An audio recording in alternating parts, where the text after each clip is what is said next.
All right, everybody, welcome. This is your TruthWire. I am your host, Craig Pasta Jardula. And I'm Fiorella, as always, doing 500 things at once. Thank you for looking up, fam. Today's show is a lot of stuff going on, not the fact that Trump is obliterating your Fourth Amendment, ladies and gentlemen. I mean, just wiping it off the friggin' map now. Thought that Biden was bad and Kamala and Waltz? Please. It's one party, fam. One party. Everybody's doing what they're supposed to do. Some people have been calling this out for quite some time. You know, really, fam, when our guest canceled or rescheduled, I wanted to pick up the phone and call Derek Bros or Ryan Christian or even Steve. Or, you know, I wish I had a direct line to Whitney. But, I mean, these people have been hitting it on the nose for quite some time, explaining this out. I'm so glad we're aligned with them. One of our biggest videos on TruthWire, which is formerly the Convo Couch, has close to 500,000 views. And in that video, fam, we mentioned Ryan Christian when we didn't know him.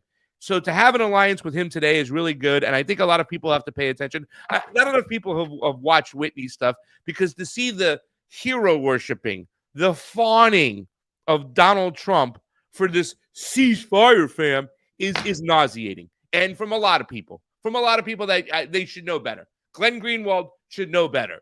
This is not a real ceasefire, you know?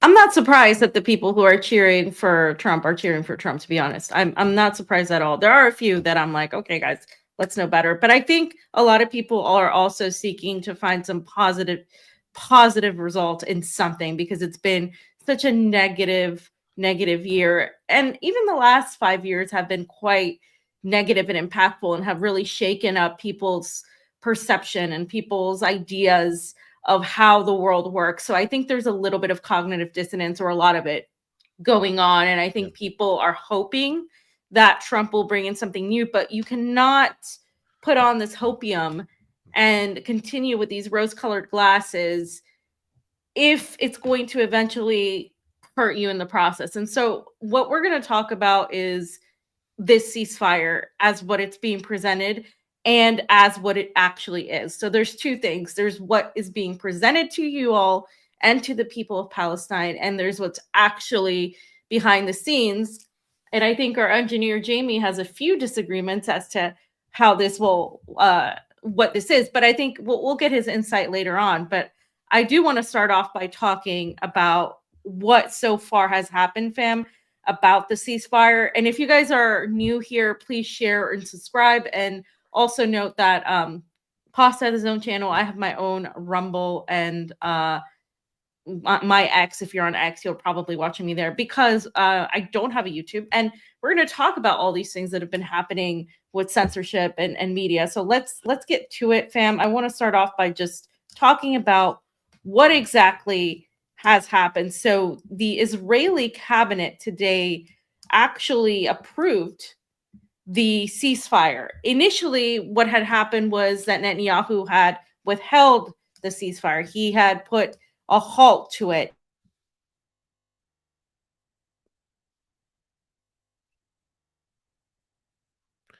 Is that her frozen?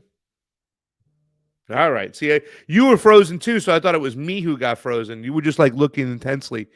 Fam's gonna come back. Oh, there you are, Fam. How you doing? You just, maybe you should drink a little water, kind of fan yourself a little bit, cool down. Start from the beginning again. Yeah, take it from the top. Take it from the top. Wait, because we started from the bottom, Fam. Now we're here. Switch her in. What happened? You guys didn't hear any of what I said? No. You froze up. You froze up. Froze. Really? Okay. Like the ice queen that you are. Start over from Notice the top. that I'm talking about Israel. And can you center yourself on the camera, please? Because you're off too far to one side. There you go. Jeez. Okay. Rookies. So notice that I'm talking about Israel. What I was saying is that the Israeli cabinet has just approved the ceasefire. We're going to talk about what the ceasefire has said, what it's being presented as well as what it actually is in very, very cold terms, realistic terms. So let's get started on that. And if you can pull up, Jayme, the tweet I have, the first one about the ceasefire.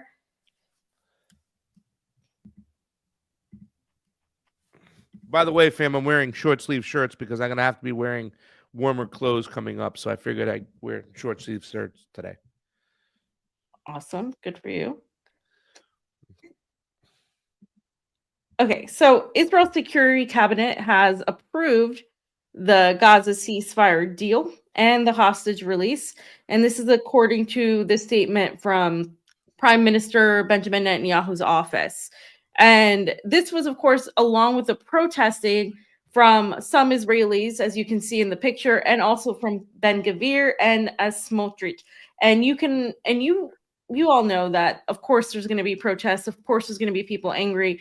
But one of the things I wanted to point out that I spent time writing an article on is the fact that the ceasefire is being presented in several phases. It's got 3 phases and it's got several clauses within these phases. So I'm going to go through that for a minute. But fam, first of all, I just want to get your take on that, because initially Netanyahu had halted the approval and then they finally went through it so far, but it is going to be released in phases, which means Israel could suddenly decide to stop it. And also, as people were cheerleading this ceasefire deal, and many Westerners were patting themselves on the back saying, look, this is great. Look at how Israel is crying and how we're winning, all these things that they're saying.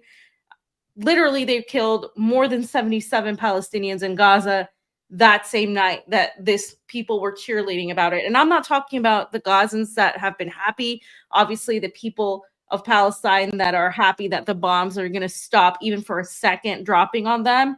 I'm talking about people in the West who somehow are giving all of the attention to Donald Trump and all of the making it about Donald Trump and Joe Biden when this has all been in play for a very long time. And I'll get into that in a second. Go ahead, fam. Well, there's a few things I want to talk about. It's kind of funny because when we did the show the other day, when I did the show with Matt, I had said, Matt, it feels like too many people are praising Donald Trump. And he goes, well, no, I see just as many people equally praising Joe Biden. I said, nah, not really. I said, I think you're in LA and you probably see that. So that's why you have this kind of like this feeling about, why you'll hear some Biden people say that stuff. But here we did a poll. We got 1 day left. We have over 300 votes, which is a great sample size. Who do you credit for the ceasefire that Israel won't honor? So almost 70% of the people say Trump. Only 4% of the people say Biden. 18% of the people say pro-Palestinian supporters. And my belief, which came in 3rd place, not last, but the anti-Zionist MAGA folk. And I'll get to that in 1 second. But I just want to point out a few things, fam, before you get started, because I know you're going to have a lot of things to say. There are libertarians out there, which are really just Republicans, right? They're the what do you call it? The People's Workers Party of the Republicans. That's what the People's Workers Party is for the Democrats. That's what the libertarians are for the Republicans. And that's just a great analogy from our friends. But they keep on talking about Ross Ulbricht. And they're saying if we aligned with Donald Trump to get at least Ross Ulbricht free, then it's worth it. No, that's not the truth, because you don't want other Ross Ulbrichts to go to jail. You want to stop the actual cause of what's going on. You want all the political prisoners freed. You know, what's his name? I always say his name wrong. Abu Jamal, right? That guy is a political prisoner. Leonard Peltier, another. You want all the political prisoners to be free. It's not just one person. And I believe that Ross would have that same feeling. You want to stop the whole mechanism, which is allowing to jail them in the first place. So people are saying in this deal, the 6,000 hostages that it will eventually come home or whatever, which tells you the side who's really holding more hostages, by the way. You know what I'm saying? Like, I think that's the whole thing, that right now that Palestine's going to be scared is they're not going to be able to produce enough hostages, because probably some of them got killed during Israeli bombing, right? Because that's what they even said. They were more concerned about Israeli bombing than Hamas terrorists killing them. I mean, it's just ridiculous. But if you're going to leave the mechanism in play, Israel's just going to replace those hostages they lost with new hostages, because nothing's changed. The bombs might pause for a while, but then they'll start again. So it's not really a ceasefire. So I understand when people want to celebrate this stuff. You can't look at it in such a myopic way. It's enough is enough. You know, there was a ceasefire when Obama was coming into office. Fam, egg on my face, because I bragged about it. Hope and change is coming. Look at Obama. He's the peace candidate. He got a ceasefire. No, it starts right back up all the time. So technically you can't call it a ceasefire, and you can't look at this in a myopic way. You have to go out after the issue that is. The only thing that will be a real ceasefire or a real stopping of bombing is when you defund Israel. Defund Israel. You can't say we're going to force them into a ceasefire. I'm Donald Trump. When somebody's saying that Donald Trump put Netanyahu on a leash. Are you kidding me? Are you kidding me? Because we're going to show the examples of why the things he's getting on this whole thing. And it's like you're telling somebody, hey, fam, you have to stop all the killing and looting. Well, will I be held accountable for the killing, and can I keep the stuff I looted? No, you won't be held accountable for the people you killed. And yes, you can keep the stuff you looted. Israel has gained more territory right now over the last year, right? With Lebanon, in Syria than before. So hearing these donkeys praising it and acting like Hamas won and all these things. No, this is an ongoing battle. It is not going to stop today. The ceasefire is nothing really serious. And people need to start looking at this more systemically. Seeing people try to pat themselves on the back and hurt themselves doing it, fam, was very nauseating. Go ahead. So I'm going to go back to Pasta's arguments, because I agree with a lot of what he says, but I'm just going to let you guys know what the supposed ceasefire includes. And it was brokered, first of all, by by Qatar as well.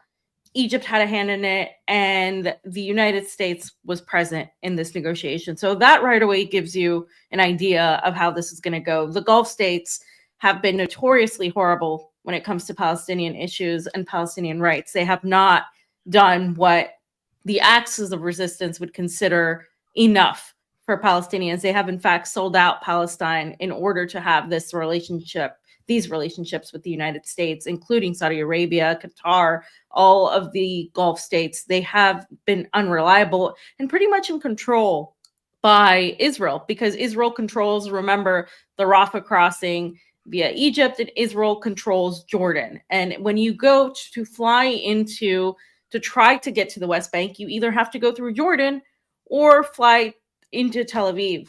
And getting through Jordan is actually just as hard, if not harder, than getting to through Tel Aviv. And you can't get through Egypt. It's extremely difficult. Only if you were some sort of not journalist, but if you were some sort of human rights negotiator or something like that. And because there was a lot of people trying to get through to help the Gazans during this whole 15-month period.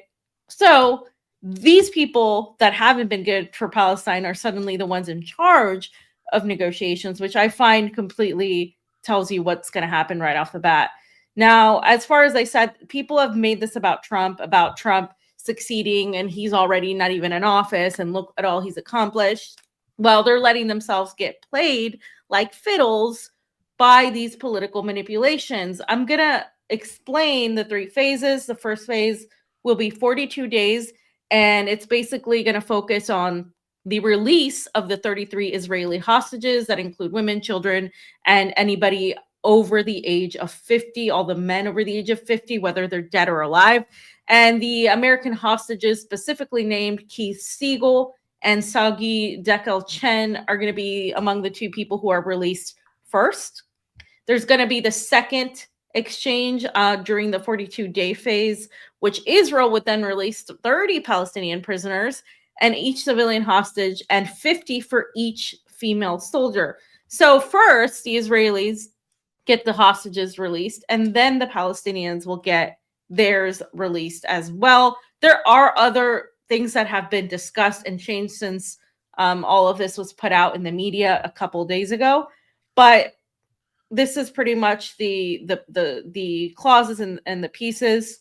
Hamas would then have to continue remaining freeing the remaining male hostages, soldiers, and civilians in exchange for a negotiated number of Palestinians prisoners. So that part they still, as far as I know, we haven't been exposed to how much that exact number is going to be. And there would also be a huge focus on humanitarian assistance to Gaza. We're talking about the trucks that you've seen come in, a couple of them. We're talking about medical supplies, hospitals. The final part of this whole thing would be the third phase, where in a 3 to 5 year time frame, there would have to be a reconstruction plan. The problem is that this reconstruction plan is to be carried out under international supervision, and that the crossing process will be easy for the Palestinians, that there will be movement in and out of this area, which again would actually be different than before October 7th, which is why I have very little faith that that's going to happen.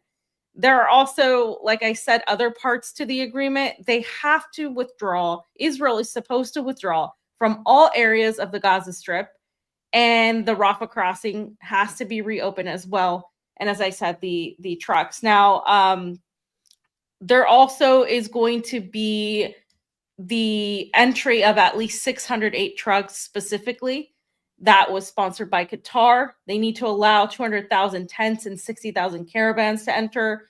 And as we talked about, the prisoner exchange, and all of the people who have left Gaza need to be able to return to their homes and residential areas and guaranteed freedom of movement, which is something they didn't have before anyway. The rubble, fam. I mean, it's just so ridiculous.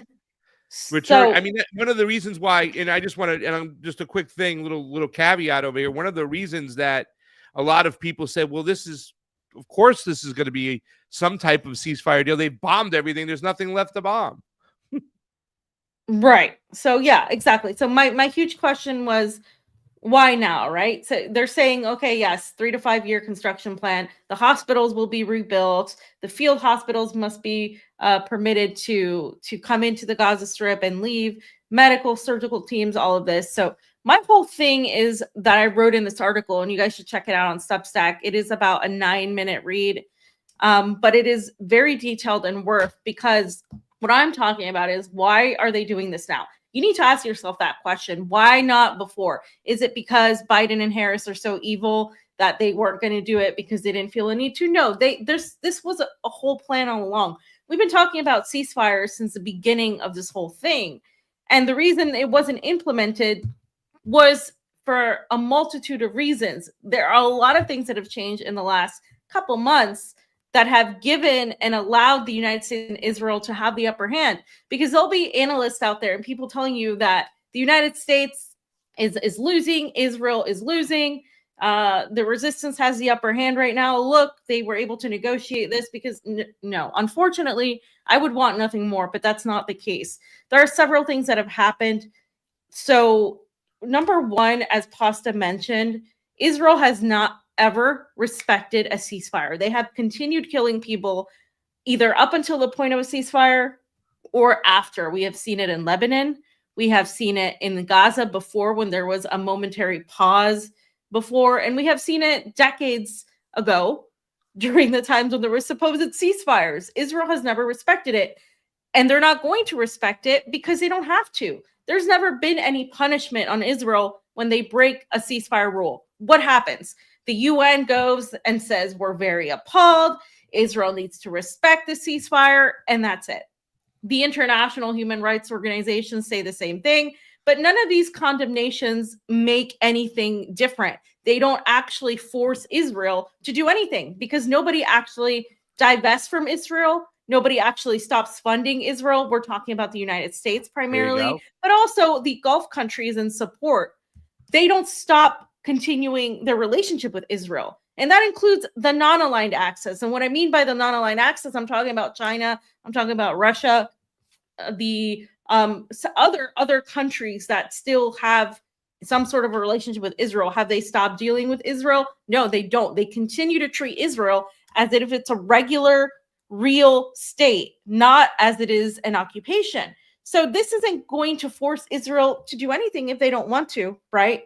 Now, supposedly, as I said, you have Qatar and Egypt that would be requiring these guarantees. But as I said before, who are they to guarantee anything when they haven't been helping Palestinians during this whole 15-month process? And the last point that I really want to get to is the whole Donald Trump scenario and why this is happening now. We have Donald Trump, the most Zionist administration, coming in with people who literally want to flatten Gaza, who have said so on their social media or vocally. The entire administration is like this.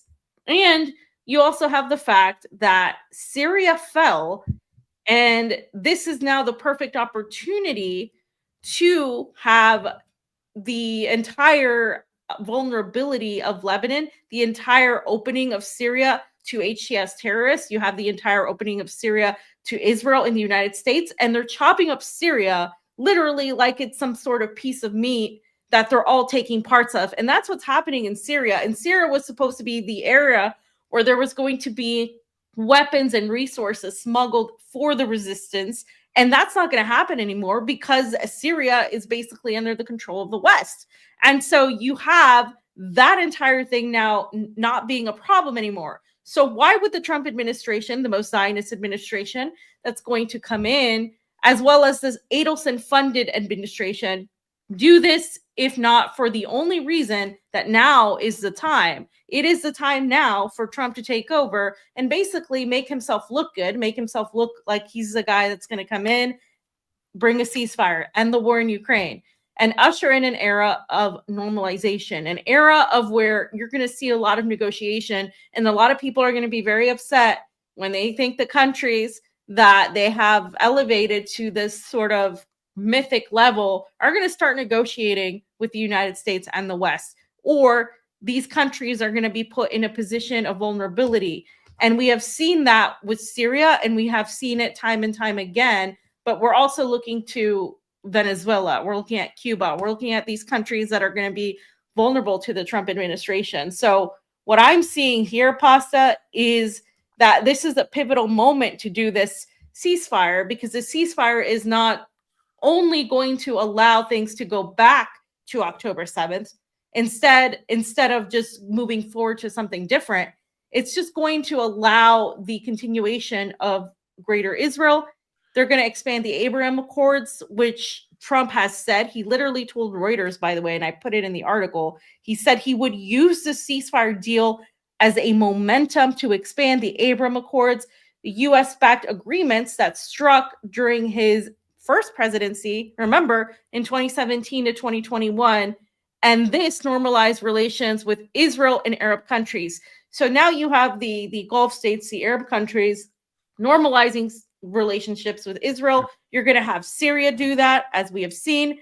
And what's left? Lebanon is left vulnerable, and their focus will turn to Iran until they can either force Iran to do that or, of course, push a regime change operation. None of this changes that. And the reconstruction is going to be under the terms of the United States and Israel. And that's essentially just going to mean a Palestinian existence that existed, that is essentially the same type of apartheid state that existed before October 7th.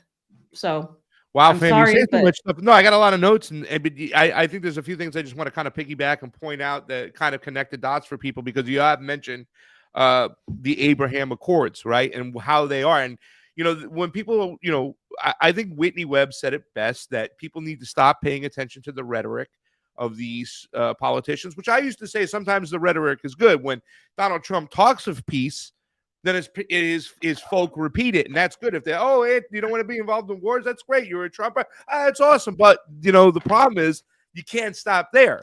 You got to take the next step, and you got to look at policy. And the Abraham Accords pretty much just left out the Palestinians from the negotiating table, and that's very. Yeah. And you connect that to the Gulf states, because the Abraham Accords was about normalizing relationships between Israel and some of the Gulf monarchies, especially the Saudis and stuff. But just as you said, the same way that this ceasefire was negotiated by the Gulf states, that's the same thing that's been going on with the Abraham Accords and these Gulf states negotiating on the behalf of the Palestinians without the Palestinians there to give their opinions. It's like you don't even get to say or have a say for what you want with your laws, your people, your land moving forward. It's almost like they're just deciding to do, what are we doing with this stray animal over here? That's how they're treated with these things. And that's when you have to connect these policies. That's why it's so important when you hear Donald Trump say, I'm going to use this to further the Abraham Accords. That's not good. It leaves the Palestinians out. And as far as this, the most Israeli administration of all times, Marco Rubio said that with his words, that this is the most Israeli Zionist administration cabinet of all times. And that doesn't mean anything good moving forward. And, people, fam, have come to me and they've said that, you said something wrong. You said $300 million for Marion Adelson the other day, right? Which, trying to connect the dots from the big influence. Who does Donald Trump actually work for? I mean, I was on a show once before, a panel, and somebody says, I don't really think that Donald Trump pays attention too much to Israel and whatnot. I said, are you kidding me? Marion Adelson this cycle gave him $100 million. So why'd you say 300? Well, what about 2020? What about 2016? That Adelson checkbook is doled out almost 300 million. Just because it's this cycle. I mean, it's a long-standing relationship, and Donald Trump being that person since he had that first meeting with Adelson, and they set him straight. And fam, all I got to say too is now we're looking about $28 billion last year. It was a $28 billion total, or is it extra that we gave Israel? The tax dollar, the taxpayer, Joe taxpayer, you out there. And that's why later in the show, I'm going to show you a clip on why I think the opportunity, the messaging you said, look, people, you don't want to give up hope on, Trump supporters. And we've been talking to them for a while, and Trump voters, and you know what I'm saying? But we got to be honest about who Donald Trump is. People have to remember Bernie Sanders, fam, how popular he was. But he fell like a toilet seat when he capitulated to the power. And right now it's almost embarrassing how little support he has when he does a YouTube video. It's nothing like it was before. You can be up here one day and down there in the next. And if Donald Trump continues to lie and try to gaslight his base, and what he's doing right here with this ceasefire is gaslighting his base, because once again, he uses it as a mechanism to obliterate your Fourth Amendment rights. Your Fourth Amendment rights. That's it. Go ahead, fam.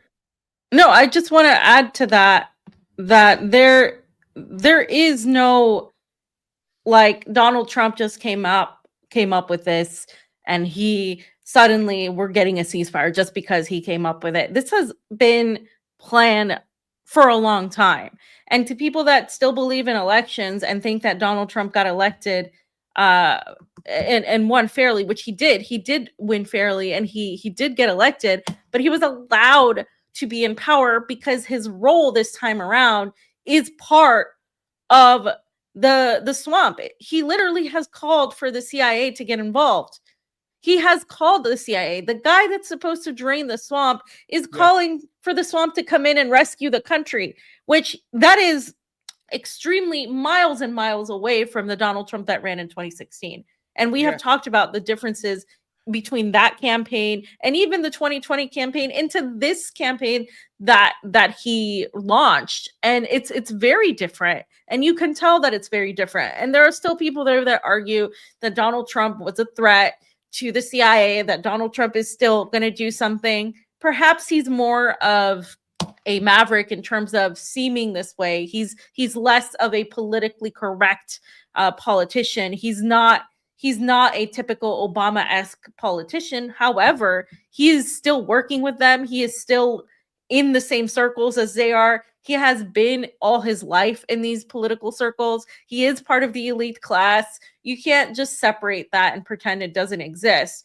And so for people who want to say that, this wouldn't have happened under a Harris administration, I beg to differ, because I think that you would have still gotten it. You would have just gotten it with a different message. If, look at us, we did this, and we're so glad Donald Trump didn't win because he wouldn't have done this. They manipulate people time and time again. And by the way, this isn't about turning Trump or Biden, or me supporting Biden or thinking that it was going to be any different. No, they're both genocidal warmongers to me. And I think this is just a continuation of the same foreign policy, just with different decorative words. That's what you have to understand. The foreign policy continues in spite of this change of face, in spite of the fact that you get different mantras switched out. And I want to read something by Vanessa Beeley, who pointed this out, because she's not in the US. And I think when we are in the US, we get stuck into the centric US type of perspective, that once you're out of the US, it's just easier to spot. But she said to all those pumping up Trump for the ceasefire deal just before his inauguration, and that's a really good point. This is just before his inauguration, guys. Please remember that it's tag team foreign policy in the US. Trump was elected to continue the Zionist alliance roadmap. Biden's role was to achieve total devastation, to pave the way for normalization with the Zionist entity, especially Saudi Arabia, that has been waiting in the wings since October 7th. Trump will move U.S. Zionist operations to new arenas that may include China, Iran, Jordan, Egypt, and Pakistan. The HTS atrocities, also orchestrated and deadly, will lead to foreign intervention by U.S., Israel, France, UK, Germany, under cover of protecting minorities. And John Kerry's Plan B, 2016, will come to fruition. The partitioning of Syria and the regime change alliance successful resource and land grab. That's exactly what's happening in Syria right now. Turkey is more powerful than ever and has outmaneuvered regional players. The Neo-Ottoman Empire is no longer a maniacal fantasy. All countries neighboring Israel will be defanged, like Syria, to prevent any threat to Israel's national security emerging now or in the future. Trump did nothing that can be considered to be of benefit for Palestine, even before, by the way, he closed the Gaza file to open new ones globally. And that's exactly what is happening. I couldn't have put it better myself. There is really, it's very hard for me to understand how people can be so easily manipulated. I think, as I said earlier on the show, Pasta, people want some sort of positivity. They want to believe that something can be done. Something's got to be better than Joe Biden. And I'm not saying it isn't going to be. I'm not saying that Donald Trump is worse or better, but I am saying people need to recognize, as she stated, and as we both stated, that the same foreign policy will continue. It's just now we're expanding it to other areas. It's not worse or better. And that's the problem. It's the same thing. It's the same mechanism still at play. This is why, I mean, and like I said, you can say, okay, it might be better for this area, but it's going to be worse for those. I mean, we got to stop playing that game and understand that these two parties are one party just handing a baton off to each other, making it themselves look, it's WWE wrestling, like they're opposing each other. I mean, I'm looking for the right Broken Promises song, because that's Donald Trump's, should be his song. It's Broken Promises, right? I don't know. Is George Michael, I'm never gonna dance again, that song, whatever. I don't think that's broken. I think that's Broken Promises in that song, but it's not Broken Promises. But You know, people talked about Ukraine. I know Jamie's kind of sitting back. There's crickets from him right now because we're, you know, he's getting beat up, but that's okay, Jayme. We love you for being the punching bag. I mean, right out of the gate, his first appointee, Keith Kellogg. This guy said, and I said this on the Crosstalk show, and I've heard Clint Russell from on the show say before, well, Ukraine, Russia, World War III, he's gonna at least stop that. Right out of here, I'm gonna end it in 24 hours. People are dying, fam. They're dying. Not to mention, go back, that he allowed this to happen, that he actually provided the money, record contracts that helped the Kiev regime get weapons that Barack Obama wouldn't even give these crazy guys that ended up in the hands of the Azov Battalion, right? So he set the stage there. But then he goes and he points Keith Kellogg, and you put this up right away. And Keith Kellogg says lies out loud. He's telling the actual opposite. And he's doing it. He's saying that, Russia's lost 500,000 troops and Ukraine's lost 100,000. No, it's the other way around from what we're hearing, right? From people like Scott Ritter and Douglas McGregor and all these other people who have a knowledge of what's going on the front lines. And that just makes logical sense because even Kamala Harris can recognize Ukraine's a small country. Russia's a big, Tucker said something to the point, like, if you think that Ukraine had any chance at any time, you're ridiculous. It's impossible, but they'll sell that. And Keith Kellogg sells that. Why? So that he can go back to Congress and get more money because it's David beating Goliath. We got to see it through, fam. And it's the same script they use for Iraq that took them forever to pull out of Iraq. We can't cut and run now, fam. We got him on the run. So he's telling the same lies, and he wants to go over there. Now Donald Trump is saying if Putin doesn't come to the table, he'll extend it 100 days. He'll send Kiev more weapons. So there's your first broken promise. Then he goes and pushes Mike Johnson and endorses him. Mike Johnson has completely flipped on 702. So is Tulsi Gabbard. They are pissing. They are obliterating your Fourth Amendment rights over here. That's warrantless tapping, spying on you, right? Mm-hmm. And now in this whole deal, we're going to show too as well that part of the ceasefire deal that they're going to remove the sanctions on NSO, which has the Pegasus spyware. So that's another thing he's doing. Then we have the HB1 visas, which whether you agree with or not, that's not his rhetoric. That's not what he told people. The H-1B visas, there's nothing to stir up the conservatives, the populist right, than immigrants. Oh, my God. They think that they eliminate immigrants. They think they deport everybody. It's going to solve all their problems. These people are sniffing glue. Plus, they don't want to realize why so many immigrants come here to the American empire. But Donald Trump, you see him on tape. The H-1B visas, we got to get rid of it. I shouldn't be able to use it. It's awful. If I can get rid of it, I'll use it now. Elon says it's great. Vivek says it's great. And Donald Trump says it's great. And he has a little civil war. And the last one, like you said, him calling for the CIA. This is broken promises over and over and over and over and over again. And, we have to focus on the area of opportunity and say the Trumpers who are anti-Israel, and you'll see that. I don't want to say anti-Israel, anti-Zionist. They don't want to do that. And there's a lot of them out there. We'll show you later. This is the opportunity. We got to keep people focused because Donald Trump, if he continues to gaslight his people, he will fall like a toilet seat the same way that Bernie fell. And that will happen because they're not as dumb as you think they are. And the last thing I want to say on this thing is it's not even Trump supporters that have been making these statements really about Donald Trump because they don't really care about Gaza or Palestine. A lot of them, it's just not a top concern. But it's been a lot of people on the quote unquote left or a lot of the people on the edgy left that, the MAGA communism and all these people that have been like promoting this idea that, Trump is better than Biden, or I'm voting for Trump because he's better than Biden, or I'm doing this because, which is fine. I mean, for me, the anti-woke left, right? Which, hey, I'm all for people not voting for Biden, but if you think you can solve the problem by voting for Donald Trump, then I'm just kind of like, well, you're just playing the game, right? You're still stuck in that game, that cycle. So for me, it's like voting at all is a waste of time because, we know. But my whole thing is it's been a lot of these people on that end giving Trump praise. I haven't even seen it from the Trump supporters as much, but it's been like, oh, look at what Donald Trump's doing. All of this. You're going to see the same thing when it comes to Russia, Ukraine. like Pasta mentioned, he's kind of trying to play tough guy when it comes to Russia, Ukraine, even though Russia has been very clear about not accepting the peacekeeping troops and not accepting this sort of 20 years down the line, Ukraine will join NATO. So if there is some sort of convincing to happen, that would be something that we could look at and say, oh, there might be, some sort of deal.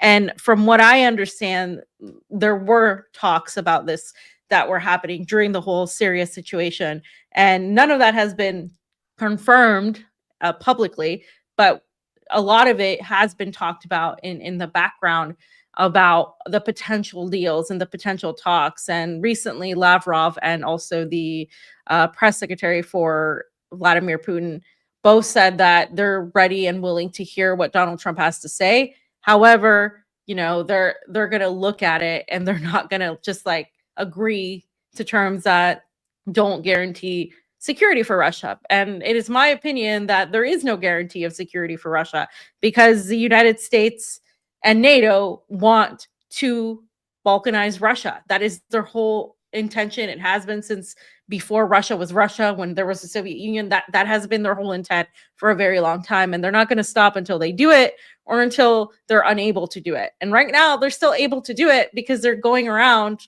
Georgia and all of these other countries to try to instigate things, including an upcoming election in Belarus.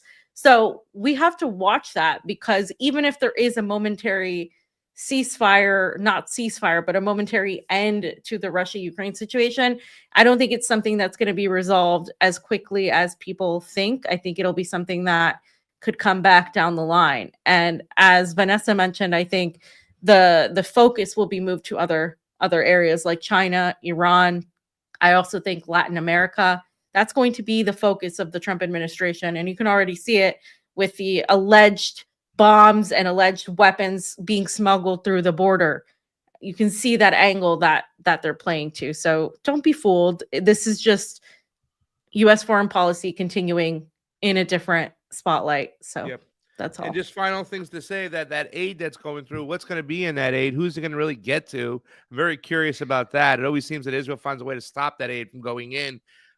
So everybody's like, oh, look at Donald Trump got the trucks through. But I mean, the question is who's going to live there? I mean, there's nothing left in northern Gaza. Yeah. I mean, there are tents and whatnot, but a lot of people are displaced, killed, or moved on. They're not going to stay there. They created a hellish situation because a lot of people have been talking about this, including Jared Kushner, about putting up, beachfront properties and stuff. So it's always been a colonization project, the greater Israel. They're not going to stop that until they get defunded, plain and simple. So all these other things are just, they're BS, right? They're symbolic of sorts. You know what I'm saying? What do you call it when they put through the resolution?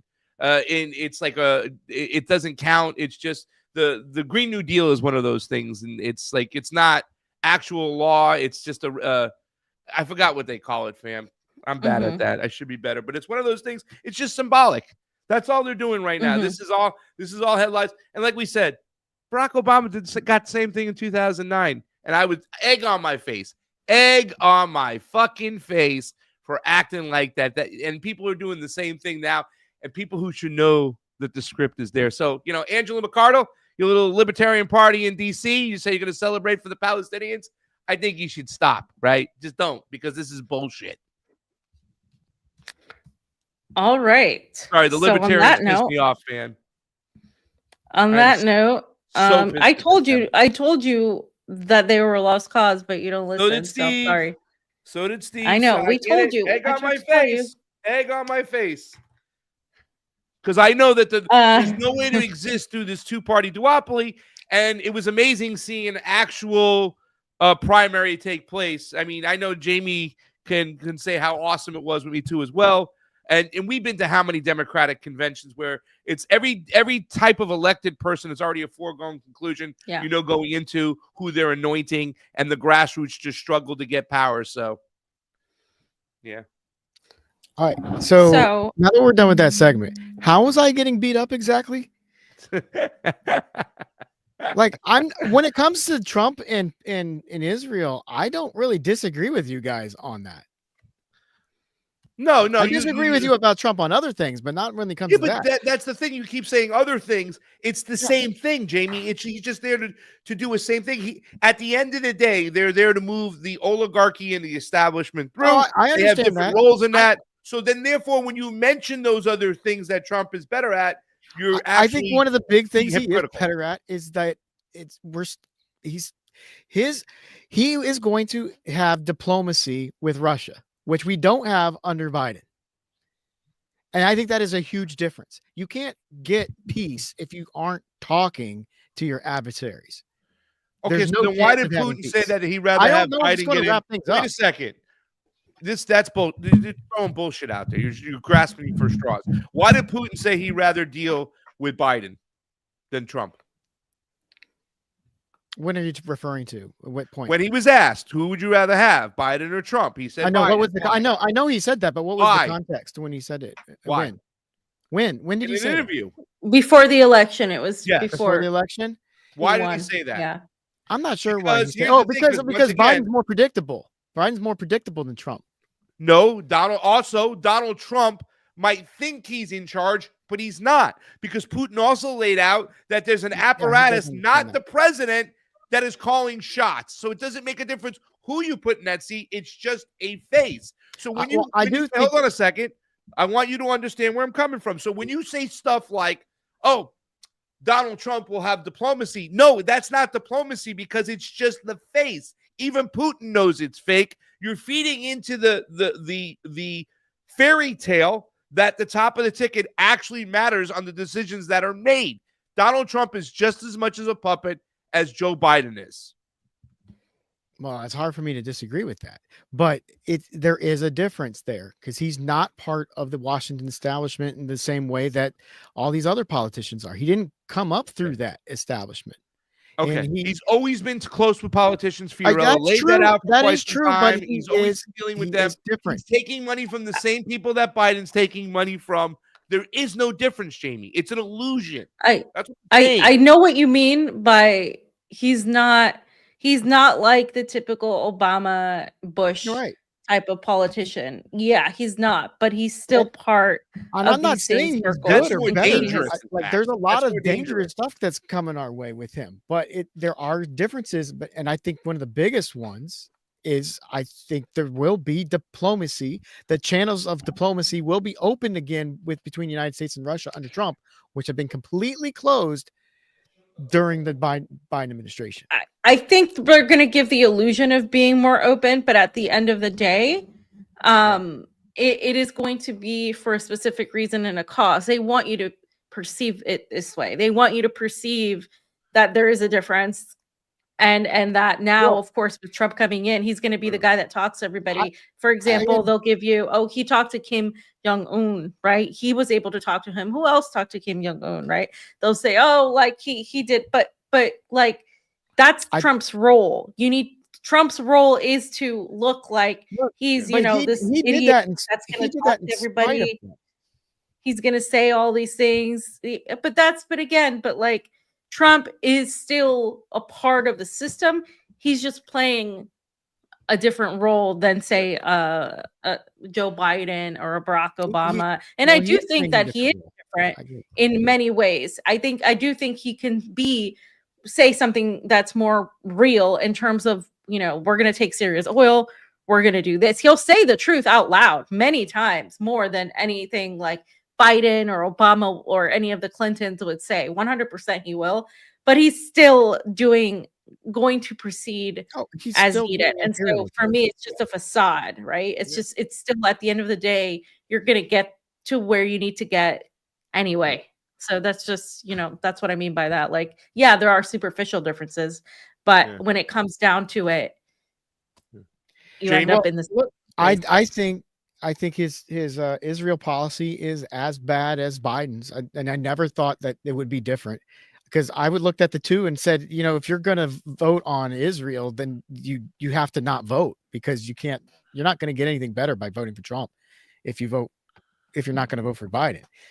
But there are other reasons. I mean, there's things in the ways that the Democratic Party machine operates, which is why a lot of people did vote for Trump, to get rid of that. Right. And it doesn't mean there's necessarily a support for Trump. A lot of people held their nose and voted for Trump. But I think it's just foolish to vote for either one of them. Anyway. Let me say this really quickly too, as well, Jayme, just so you got to understand, we have to continue to look at policy over rhetoric too, as well. So when you look at policy in Russia, it's not good. You know what I'm saying? There's allowing treaties to expire, nuclear treaties to expire. There is arming of that Kiev regime. You know what I'm saying? So it's just a facade. And actually, it's more dangerous because that's who the intelligence apparatus and the oligarchs are recruiting somebody like Donald Trump, because he get things done that other Republicans couldn't, because he's so hero worshipped in a different way, and he has the appearance of the outsider, but he's really an insider. And Trump is doing things for his economic interest. He will say the truth. He's still doing it for his economic interest. North Korea, in my mind, was all about trying to get a new manufacturing base and thinking he could sell it to the oligarchs, but the military-industrial complex trumped him. Yeah. Trump, because once again, he's not in control. So really, to tell you the truth, this type of kind of separating it and saying, oh, well, he's different and better in these ways, it's making us take a step back from what really is. And now we have to recognize it. That there's a reason why they recruited Donald Trump. Remember, he's in the WWE Hall of Fame, and look at the average voter in the United States. But let's not stay on this too long. You got your point. You lost again. Egg on your face. I don't see where we have to lost. continue. Let's continue. We're going to continue, Jayme. So let's move on. Well, yeah, we got to the other subjects. We'll continue elsewhere. But I wanted you to represent the people out there who are trying to make that argument. Yeah, but I can't represent them because I don't agree with those people. Some people you agree with. No, you have some points. Shanda agrees with me. Friendly, brilliant. Ruth, I'm going to bring some books to Fee. Don't worry about that. This is going to be awesome. I got some books over there. Hold on. Yes, I'm waiting for some books. I'm waiting for Ruth's books, by the way, to get here. Pasta, where are you going? I'm going to Belarusia, Summer Heat. I got the blurry on, but it's by Natalie Triumphs. American Gulag style, baby. I'm bringing that. And I got a couple other ones. But I am going to Belarus. I'm going to get a quick dip in and out. We're going to go cover the election. Convo couch style. You know what I'm saying? So, yeah, I'm kind of excited about that. Let's hope. I mean, the last two trips have been so, yeah. Well, we won't get into that today, but that one's coming too. Yeah. Can we get a quick 30 seconds so I can just refill my coffee? Because Jayme got me fired up, fam. You know? Yeah. I'm okay, done. Jayme. I'm done with this bullshit. It's the same party. We'll start talking about the next one. Pasta. Get out of there, Jayme. Come in. Well, I was going to come in and sit in while you go get your coffee, and then I was going to drop back and get back. All right. Okay. So are you going to jump into Sam and say anything? Yeah. So, guys, we're going to have Sam on sometime this week, I hope, or if not next week.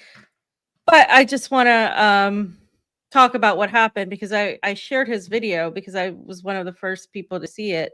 Now, I have been wanting to go here, but I'm obviously not in DC. So Sam goes to these press briefings all the time, and he asked questions. You'll see Max Blumenthal and others also go there. I think Ryan Grimm was there that time. There'll be all kinds of journalists asking questions, and that they apparently allow a lot of people in because they're not that I don't know, I guess that annoying about it, but they do pick on certain people, right? So you'll see this. But anyway, so I've seen Sam ask really important questions on many of these occasions, but in this video, Blinken was going on and on and on and on for a long time. And Sam asked a few questions, and the way he asked them, of course, wasn't well received by Blinken. And the thing is, for me, that's most impactful about this entire video is not just how they're physically removing him with this much force. And he's, look at him. He's like, he's just this little guy. But also because of other journalists filming it and not doing anything, not saying, hey, what are you doing? Why are you removing a journalist? Come on, have a little bit of patience, let people ask the questions they need to ask, because I've been on several press briefings from several Russian politicians, including Maria Zakharova, and I have been at BRICS, and I have been at the St. Petersburg Economic Forum, and there will be the BBC, the New York Times, CNN, literally in the same room as all of the Russian news stations, as all of the other news people, media. They also allow bloggers in, or whatever you are. They allow a lot of people in, and they allow these people to ask questions. I have never seen them say, you know, we're not going to answer that because you're CNN. And on the contrary, they'll answer those questions specifically and say, I know that you're being told to ask this by your employer, CNN, or your employer, BBC, and so on. So we're going to tell you the same thing we've been saying for the last 2 years.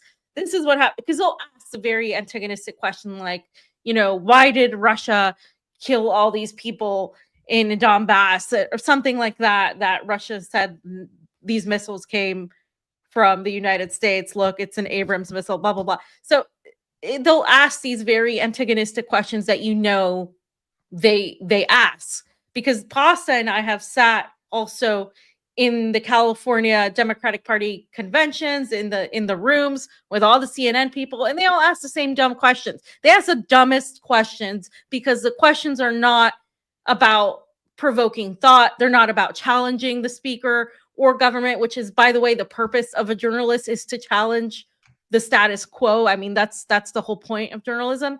And so we know the type of questions these people ask. But when someone like Sam comes in, that's an independent journalist, that's going to ask real thought-provoking questions that challenge somebody that's a war criminal like Anthony Blinken, of course, he's going to be pissed off. He's going to be threatened. He's going to get defensive. And he's going to do something because he has power.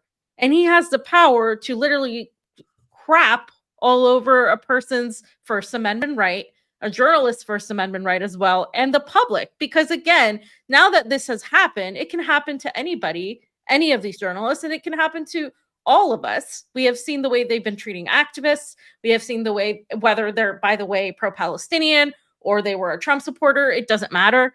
We have seen the way the United States has been cracking down on free speech. We have seen the censorship. We're looking at the TikTok ban. We're looking at all of these things that have really continued pushing the U.S. into being a failed state, nearing on the edge of fascism, or some would argue that it's already there. I still think that there are some things that are barely holding on in terms of at least a semblance of free speech, the semblance of having some sort of constitutional act. We saw that with the Uhuru group that was actually allowed to be free after obviously suffering a lot to get there. But the entire point that I'm making is that, for me, the most impactful thing out of all of this is, why not more people being outraged that are sitting in that room? Why is it that he was referred to as a heckler? He was referred to as just some protester, some guy that asked a question. Anything they can do to demean you when you're an independent journalist, they will. They'll call you just some blogger, just some activist, some, you know, I know because I've been called the same things before. So they'll do everything that they can to diminish your credibility, because if they can diminish your credibility, then people will say, as they have argued in this post that went viral, they'll say, oh, well, he interrupted. Oh, well, he was rude. Oh, you know, so that allows people to be able to justify the actions of the state against a U.S. citizen. So that's what I want to say to start that off before we can watch the video. Anything you want to add, Pasta, before we play it? Yeah, I mean, look, first of all, the questions that got Sam in the doghouse was asking that shouldn't Israel be held to the Geneva Conventions? This is talking about American laws and international laws, which have American footprints all over them. I mean, that's all he's simply doing. And Fam is right. We've been in those rooms together. The most notably the one you talked about several years ago, the Democratic convention. I believe it was in Long Beach. This one where they had a press conference. Bernie Sanders never showed up to it. But you could see it. All the other mainstream media journalists that were there asking dumb questions, they were so unorganized. They didn't have a system to point to somebody. They just went in the room and let it go. And that was like a big mistake, because you can see some of the questions we ask, right? And some of the independent journalists joining in, like once we started asking, is Bolivia a coup? Putting them on that. Now Lauren Steiner joins in, right? And everybody starts yelling stuff, but you just got to speak loudly and make eye contact, because once they lock onto your voice and what you're saying, then they're trapped. And I asked Kamala Harris, would she still, I said to her, Miss Harris, some of the, I said, Senator Harris, I said, sir, some of the free speech absolutists are very nervous the fact that you want to ban Donald Trump from Twitter. Do you still stand by that? And you can say she had to answer that question. But as I'm asking her that question, you can just see her face. And Matt Miller, right, and Jake Sullivan, and now Antony Blinken, and all these other people who are in that room were sick and tired of Sam and Max putting them on the spot. So, I mean, I think also, too, as well, that they wanted to get a little Jose Vega with this. They wanted to make sure that he was going to remember for what he had done, and they wanted to rain on his parade and ruin any opportunity that Blinken was going to try to propagandize the people with his little, I hope you appreciated everything, we're great human beings type of people. And I think that Sam and Max did a service to us. So when you do hear this CNN reporters, when they say this stuff, right, they're full of you-know-what. This is why independent media right now is so important. And those are the people who are here right now. I am so thankful for a lot of you for supporting us and helping us do these things, because you're not going to get the truth from the mainstream media. They're sophomoric. They're playing T-ball while we're playing fast pitch. They're not going to give you the truth. They're going to propagandize you. And that's what they attempted to do over here. And they got all the money in the world and the resources. And we're doing this on a dime and making them look stupid. Big ups to Sam and Max for what they did yesterday.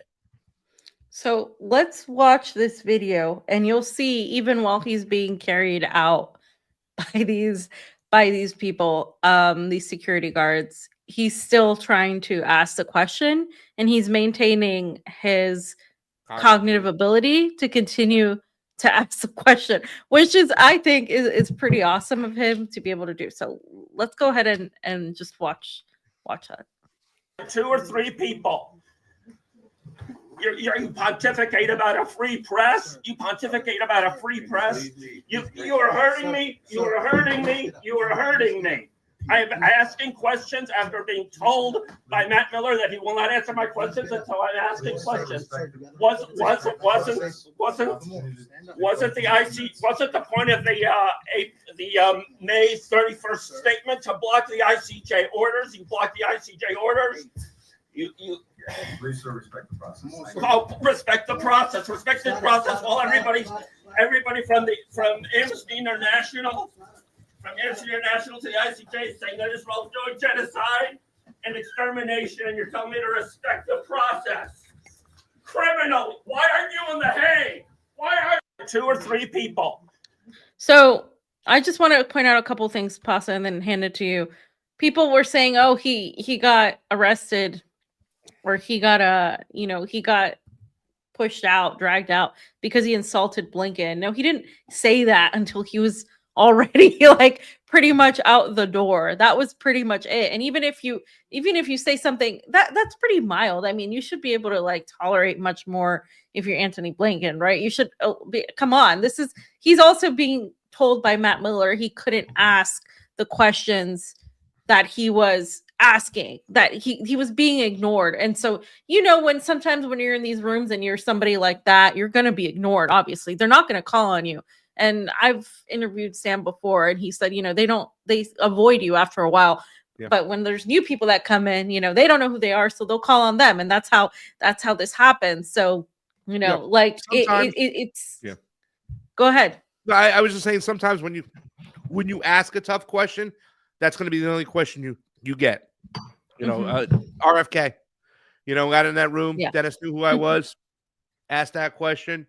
Stephanie Spear, who was the communication director, never gave me my interview, never let me ask a question again, right? And I asked it respectfully, and when he didn't answer it completely, I had to even say, and the Palestinians, you know what I'm saying?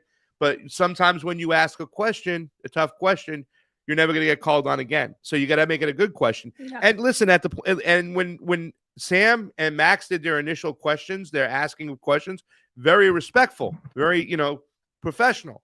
And then they get to a point where they know who they are. You know what I'm saying? Stephanie knew who I was. The second time, this is Stephanie Spear, who's the communication director for RFK. The very next time I showed up, I was in New Hampshire when I showed up first, and I asked him the tough question. I opened up the can of shitworms. Then I go and I'm in California. Stephanie told me, be fair. I'm like, I'm going to be fair. Like, what does that mean, right?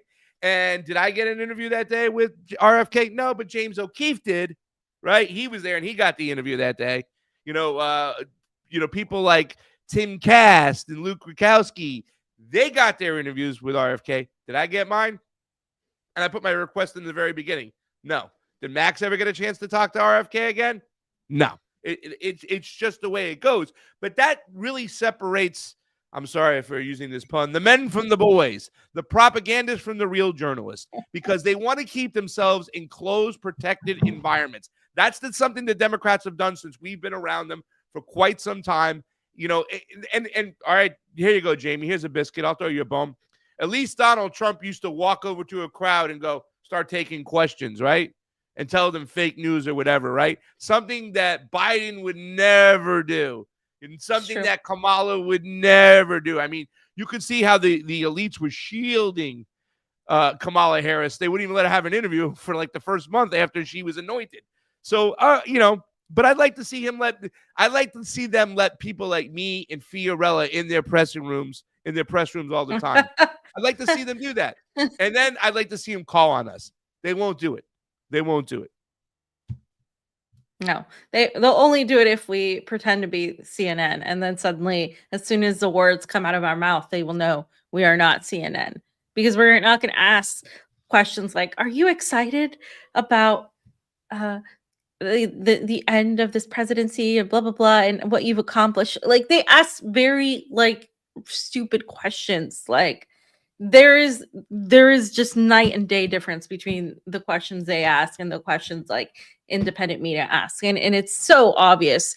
And I remember Kamala Harris is looking at her publicist or her PR person and being like a deer caught in headlights, because they weren't expecting those type of questions at all whatsoever from the media. And this is what happened.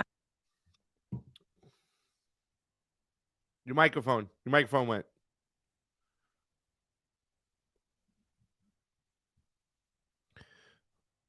They are not journalists. They are well-paid lapdogs. Robbie Burns talking about it. Neocons can't survive the light of day. No, they can't, Anna. A lot of old school people in there today, fam. We'll make sure we thank them at the end and for their support. Go ahead, fam.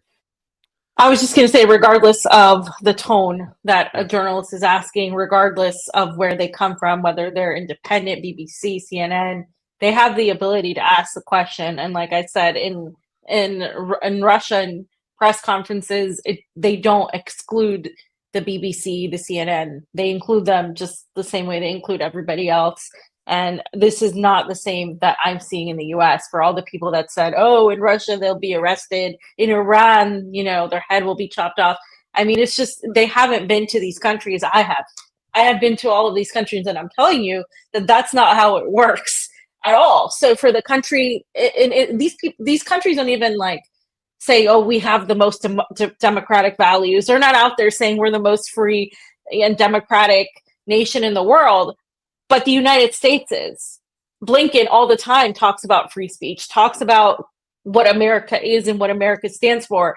And literally, they do everything in their power to show us that that's just not the case. It's only for them and for the people they approve of. And so when people give me that argument about China or Russia or Iran, it's just irrelevant. I mean, who's the one shutting down apps so China doesn't, the communist Chinese thought doesn't corrupt your young minds? Who are the ones that are starting wars because they want to expand the empire into areas so far away from us, people can't even point them out on the map because they don't even know.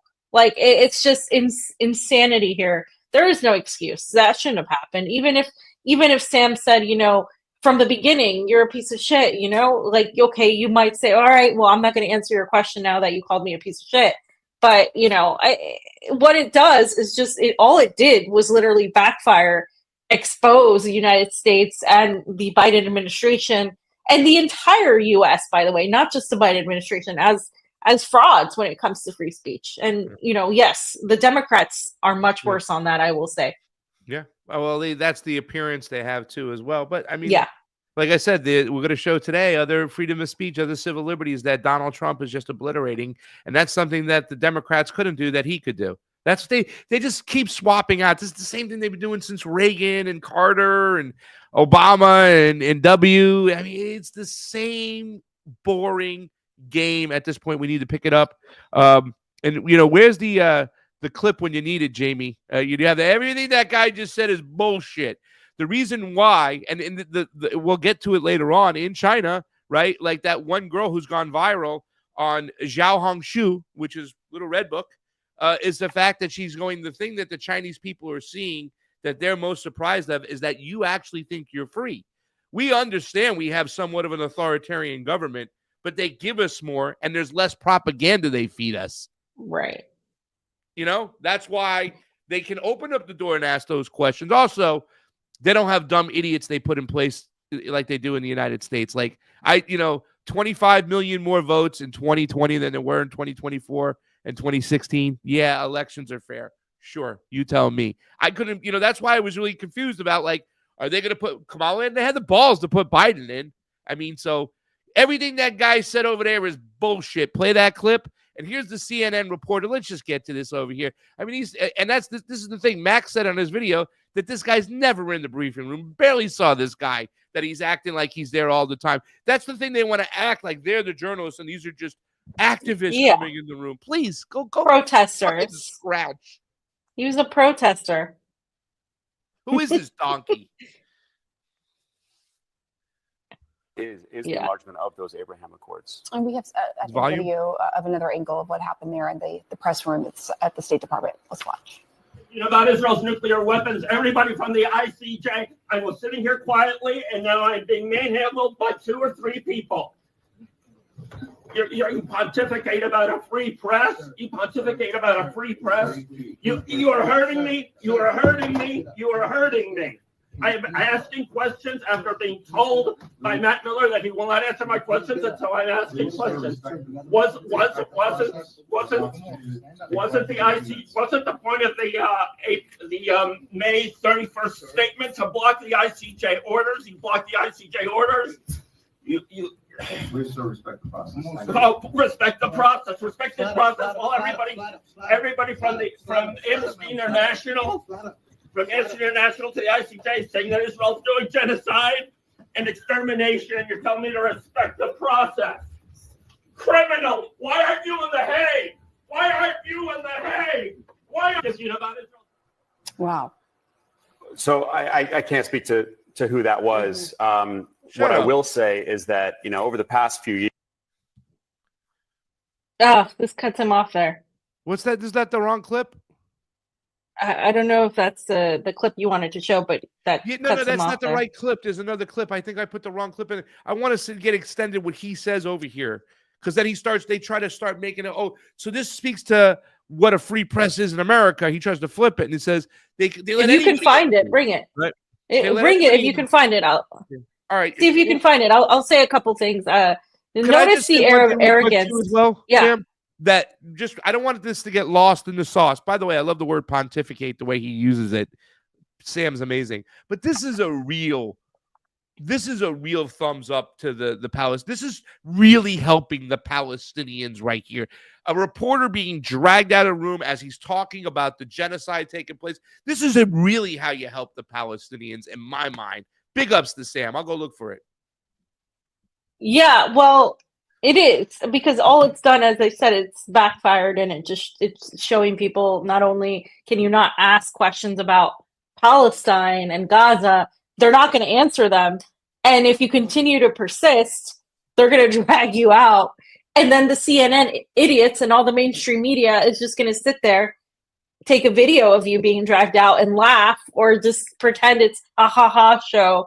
And then they're going to go on their little desk in their little studio and just, oh my God, talk about it like it's some sort of like, and that's also, by the way, this is also a class issue, as you can see, because there's a very big difference between the independent media and the independent journalists that are out there doing this and the CNN anchors that are getting paid millions of dollars to sit there and basically propagandize and be talking heads for the establishment, because that's who they represent. They don't represent the people like the whole point of journalism was long ago. They represent the elite class. They defend them at every turn. They're going to call him a protester. They're going to say that he was disruptive. They're going to say that they don't know who he is, so he doesn't count, right? They're going to diminish his credibility. That's all they're there to do. Anybody that makes them look a fool, because let's be honest here, if you're going to talk about a real journalist, you're not going to talk about a CNN reporter. They've lost so much credibility. Nobody watches CNN. And if you want to count the older people that are watching CNN, those people, they're not going to be around for that much longer. Let's face it. It's the younger people, the youth, that are going to be watching it and that aren't watching it anymore, that are looking for outlets to find new information. And they're so threatened by us. They're so threatened by independent media, CNN, MSNBC. They've tried doing what we do on YouTube. They've tried doing what we do in independent ways. They can't do it because they don't have the editorial ability. They don't have the freedom to do it. They also don't have the mechanisms. Their mind doesn't work that way because they've had everything fed to them so they can just regurgitate it, versus when you actually have your own thoughts coming out, when you actually have your own analysis, when you actually have a different perspective. So that's why they suck at their job, because they literally have no idea how to do their job the way it should be done. Yeah. I think Jayme has Sam. You've said it best before. Remember, I would show you the first time you said it. These are just stenographers for the ruling class. I have it with the one. All right, so you have it too, Jayme? Is yours good volume? All right. This is the one when they have, the side shot. This is the one. Go ahead. As you heard, he was repeatedly interrupted Volume's by up. Cringeworthy heckling by activists. We were both sitting here pretty stunned, frankly. This is supposed to be a press conference with a room of journalists. Those were activists who were interrupting the Secretary of State when he initially was thanking the press and talking about the Israeli-Hamas deal. Yeah, I think it's really surprising. A lot of our viewers will have seen protests on Capitol Hill, for example, during confirmation hearings, but it's very rare for something like that to happen at the State Department. I'm over there all the time in that briefing room, and you need to have a reason to be at the State Department. You need to have an appointment. You need to have press accreditation to come and go. So it's unclear who those people were. So I think there's a real security question there. Allow me to be cheesy for a moment. This is a testament to American democracy and the way that American administrations approach their press rooms. They give accreditation to a wide number of journalists, and increasingly what I would call less mainstream journalists, more opinion journalists, who have the opportunity to go to the State Department, to go to the White House, and to ask questions of the representatives of that administration. So I'm always amazed by whenever I go to these different press rooms about who's actually sitting there. It's not just Americans, it's people from all over the world, from Turkey, from China, from South Korea, who get to ask questions of people like Matt Miller at the State Department or Karine Jean-Pierre at the White House. To ask. And so there's a relatively open policy for now in these different press rooms. Opinion Pasta, I'll let you go. Yeah. Opinion journalist, activist. I mean, and the way he's kind of getting this puzzled face. I mean, that's the whole thing. They're still having this act like they're the standard, and we're just people trying to fill in the blanks. And I like the fact that you really pointed out the whole class issue thing as well. These people are rocking on so much money. You know what I'm saying? They got endless resources, and we have you guys here. And that's why today I'm writing down names, because it's so nice to see a lot of you people in here who have donated to our Give, Send, Goes to help us out, to do these things, because we've able to abuse them and embarrass them, right? I don't give a shit what you say right now. I'm going to pat myself on the back and fam on the back when it comes to not just TruthWire, but the Convo Couch. What we've done in elections, nobody does. Nobody does. And at the end of the day, some can argue that this is the mechanism in which we need to use to fix things. I don't think that fam's going to agree with me on that, probably not, and think that we have to go outside the electoral systems. But to see national sovereignty where the people get to pick their people. And for us to go and analyze that, and for you, everybody in these chats right now, so many people today I see to put us there. Look what we're doing to them. We're abusing these people, the shit jobs they do. And fam is also right. It's a controlled environment. They can't think for themselves. They're not allowed to. That's who's chosen over there. Safe people, people who will get in line, people who won't color outside the lines. And we're abusing them thanks to you. Real journalism, citizen journalism. Thank you. I just want to reiterate on this point of the different insults they've just put out to Sam and Max. I didn't see Max in that clip, but they have said specifically he was just a heckler. They have alluded to him being a protester. They have said that he's never there, that, you know, they have turned it around and said that, you know, Anthony Blinken and the State Department show democracy by allowing all these people, even the deplorables, the lesser than people who shouldn't even be allowed in, right? Who have the privilege of asking a question to Anthony Blinken, as if it's such a privilege to ask Anthony Blinken a question, right? That he's just going to robotically give a non-answer to, by the way. So it's almost, I would say it's almost fascinating the way they gaslight people and try to turn it around as if Sam did something wrong because he isn't some sort of robot sitting on a desk asking the same milquetoast fucking questions that everybody else is asking because they were told by their producers to ask. Who has something else going on in his frontal lobe that is more than just being a stenographer. I mean, the way they have twisted this and made it out as if he's just some crazy lunatic coming into the State Department and now there should be more security.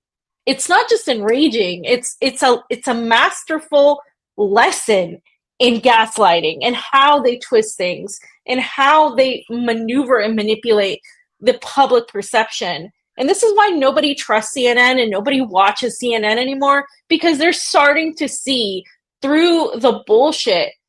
Them sitting on their desk, never going to these things, by the way, sending the low tier reporter out to do it. Because I guarantee you this guy that's sitting on an anchor desk has not been there in the same vein that these people have, not even the mainstream ones. I guarantee you, because that's not how it works. I know that's not how it works. You don't send your presenter to do these press briefings. You send somebody else that's a reporter or something, by the way. So he's bullshitting you there, and I know he's lying, not only because it's been verified, but because he has no business being there. That's not what he does. It's beneath him.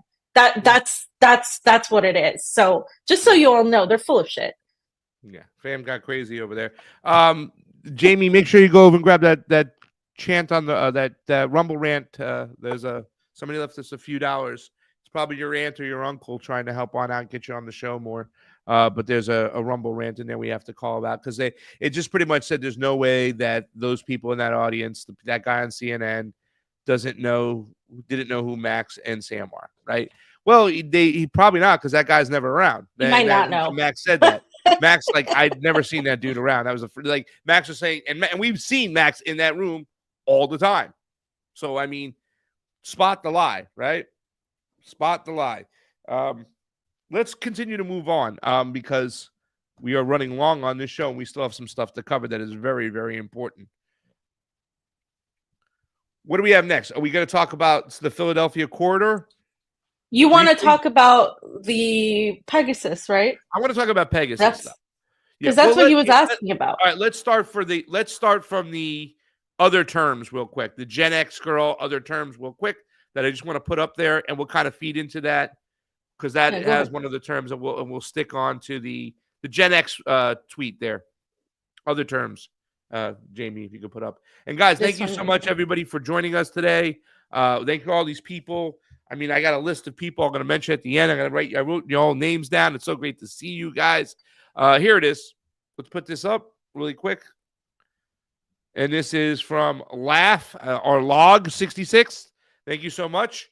It's always appreciated with the TruthWire. No, I'm just kidding. No way those CNN folk don't know who Sam and Max are. Also, more Jayme interventions, please. Because people like to see somebody, like somebody with his, who's going to a psychiatrist and learn something. That's what Jayme is. He's our little guinea pig of sorts, and we appreciate him. Thank you so much. Let's put this up real quick because these are some of the other terms, and all the information is there. FAM had put out and it talked about expanding the Abraham Accords. There's a list by Gen X over here. You got it, Jayme? All right. Israel, and yet news reports Trump's promised to Netanyahu U.S. war against the ICC to protect Netanyahu. That's something else that's said. And I think there was something else that other IDF soldiers won't be charged with war crimes. I'm not sure about that. It was kind of fuzzy. Lift sanctions on Israel's Pegasus spyware. We're going to get into that. We're going to talk about that. We're going to talk about NSO. Israel could break the Gaza ceasefire and restart the war at any time, right? Which they're going to. They always do. They've been doing this since 1946. There hasn't been a successful ceasefire ever, because they keep expanding their territory, keep on doing that stuff. Support Israel's illegal land grabs in the West Bank. And that's, people try to kind of talk, well, Israel's already got them, so he's going to recognize those things. He gave them the go-ahead to continue to do that, right? Yep. Let's concentrate more on the Pegasus software, because this is when I start telling you that Donald Trump is obliterating your Fourth Amendment rights. Go to the next tweet. Pegasus is now freed. No, the next tweet. Oh, yeah, that's in my article too. That's awesome. Yeah. I'm glad you put that. So Trump made a deal with Netanyahu to lift the sanctions on NSO Pegasus, reports suggest. This was one of the concessions made in order to get the Israel-Gaza ceasefire signed. For all our sakes, I hope this is not true. Here are some surveillance software. Here are some of the surveillance software's capabilities, and we have a little video played, and I think it's by The Guardian or somebody. So this is even in the mainstream, and this will tell you what this software is about. With just a single text, it can bypass your phone's security and install spyware that grants complete access to your device. It can access every message you've ever sent. It can access every message you've ever received. It can access every photo, every video, every email. It can turn on your microphone. It can turn on the microphone even when you're not using a phone call and just record what you're doing in the room. It can turn on your camera. It can record what's on your screen. It can access your GPS. It can monitor your location. And it can do all of this without you ever knowing. The spyware technology that makes this possible is called Pegasus. Pegasus is probably the most advanced piece of spyware ever developed. It is effectively the most invasive form of surveillance imaginable. Any idea that you had that aspects of your life could be kept private and on the mobile phone are wrong.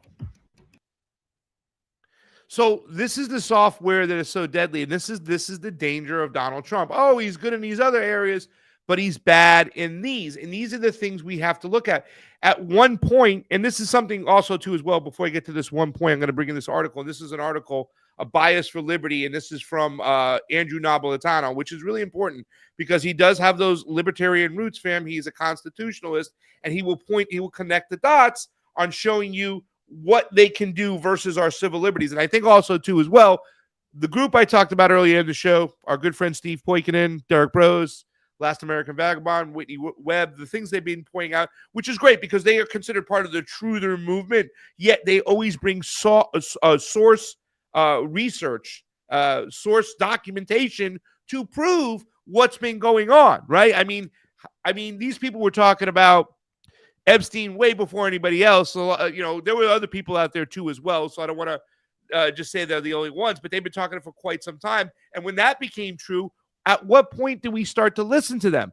Derek Bros has talked about the fact that if Donald Trump comes back into office, now all this Israeli spyware will be all over the place.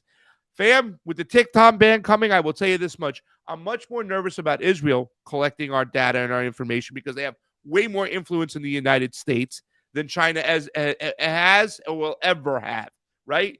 And the important thing about this is to understand that this software was purchased by the FBI at one point. So this is what Napolitano wrote in his article, and you should go check this out, right? A Bias for Liberty.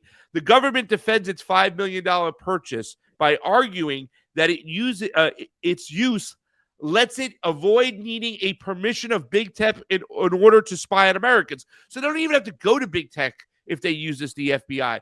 The government told Times reporter that it needs to know about spy tools so it can combat crime, fam, and protect both the American people and our civil liberties. So what they're using and how they're objecting and pissing all over our civil liberties, they're trying to sell it to you as if that's what they're doing. This is an absurd defense for the acquisition of the tools that on their face present no lawful purpose whatsoever. It is also absurd to think that the government even remotely cares about civil liberties. The history of human freedom is the history of government assaulting our civil liberties. There is no lawful purpose to this spyware because the Fourth Amendment requires a search warrant for all surveillance, and it requires that the warrant specifically describe the place to be searched and the person or thing to be seized. Because Phantom, which was the American version of it, right, sold by the Israelis, does not focus on narrow data, but it gives the user full access to the contents of one's mobile device. It is per se violation of the Fourth Amendment. I hope I said that well. The last thing I want to talk about, notwithstanding the facial unconstitutionality of this software spyware, government lawyers took 2 years to advise the FBI to stop using it. So they told the FBI to stop using it. We know from the Times reporters that the FBI conducted experiments and tests before the DOJ told it to cease doing so. But we do not know on whom the tests and experiments were conducted on. The reason the feds gave for telling the FBI to cease using Phantom is the need to balance civil liberties with public safety. It was apparently the consensus of the DOJ and the White House lawyers that that balance favored civil liberties. When a government official or a politician suggests the needs to balance civil liberties against public safety, get ready for a red herring. And note that he is either a deceiver or a fool. There is no such thing as a balance between liberty and safety. The relationship between the two is not balanced. It's bias, a bias for liberty, fam. And this is by Judge Knapp. And even the Biden White House said, holy shit, we can't use this stuff. Now Donald Trump's bringing it back. And he's going to tap into other spyware. And he's going to say it's okay to continue to push 702, which is, once again, warrantless. So pretty much with these tools and the rules and regulations they created with 702 and these type of spywares, they don't even have to go to big tech. They're looking at everything. Every single American can be spied on. We have no civil liberties. This is the danger of Donald Trump coming into office, and especially his relationship with those who control most of the spyware. Israel. I think what's also dangerous is the fact that people are going to look to the other side because it's him.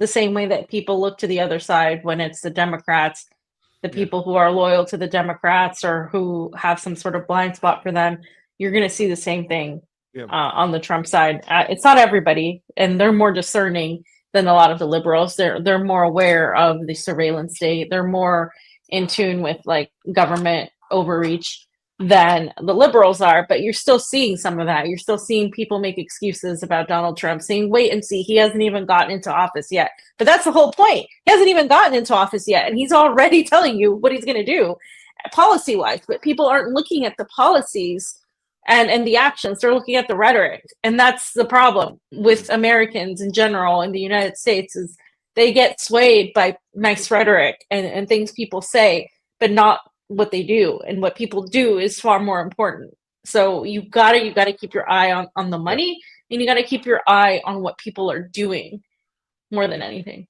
Robbie, this is what we're talking about, Robbie. This is the quagmire. This is what they want you to do, as opposed to Kamala. It's the same party. They're just handing off the baton to each other. I love you, Robbie, and I got you on the list of people to thank at the end of the show today. but this is what they want you to do. They want you to play the lesser of two arguments argument, right? They want the lesser of two evils argument. Excuse me. The lesser of two evils. When you say look to the other side, you mean look the other way. They're going to ignore it and hero worship him, is what you're saying, because it's Donald Trump doing it. Like, in other words, certain things that Kamala would do, they'd say, no, you can't do that. But if Trump does it, it says, well, he has a reason for doing it, and they do this vice versa. And that's, I want to put up that Al Jazeera tweet right over there, right? Like I said, the Al Jazeera one, buddy. Come on, Jayme, get with it. There are things that Trump is doing right now that if literally it was Kamala or Biden, the people supporting Trump would literally lose their shit. And that is the reality right now, especially on this Pegasus stuff. 100%. Like, come on, let's be real. And also on the what is it? The visas, HB1 visas, the HB1 visas, and just like so many other things, like going back on the immigration. There's so many things. Yeah. Biden even signed an executive order restricting the commercial use of this spyware. Even Biden did that, right? I mean, this is what I mean. And Donald Trump's going to open up the door. Forget about it. And remember that Jared Kushner went to Bilderberg with Pompeo. Yeah. So they'll give you things and they'll give you lip service. Donald Trump will do the same thing. You have to see the dangers. And at the end of the day, the important thing is we have to remember this is one mechanism. Donald Trump, Kamala Harris, they want you playing that lesser of two evils game. Can't play it no more, guys. We cannot play it no more. It does not work. It actually aids to what's going on, especially when we have this opportunity. And we can get to the last tweet of that section about when I put up that poll that I had, and it said, who is to actually give credit for the ceasefire of sorts, and I said Donald Trump, Joe Biden, pro-Palestinian protesters, meaning I'm talking about the PSL, and MAGA supporters. Jayme, get to the last one. You're sleeping today, pal. Who is the biggest threat by far to freedom in America? That one, right?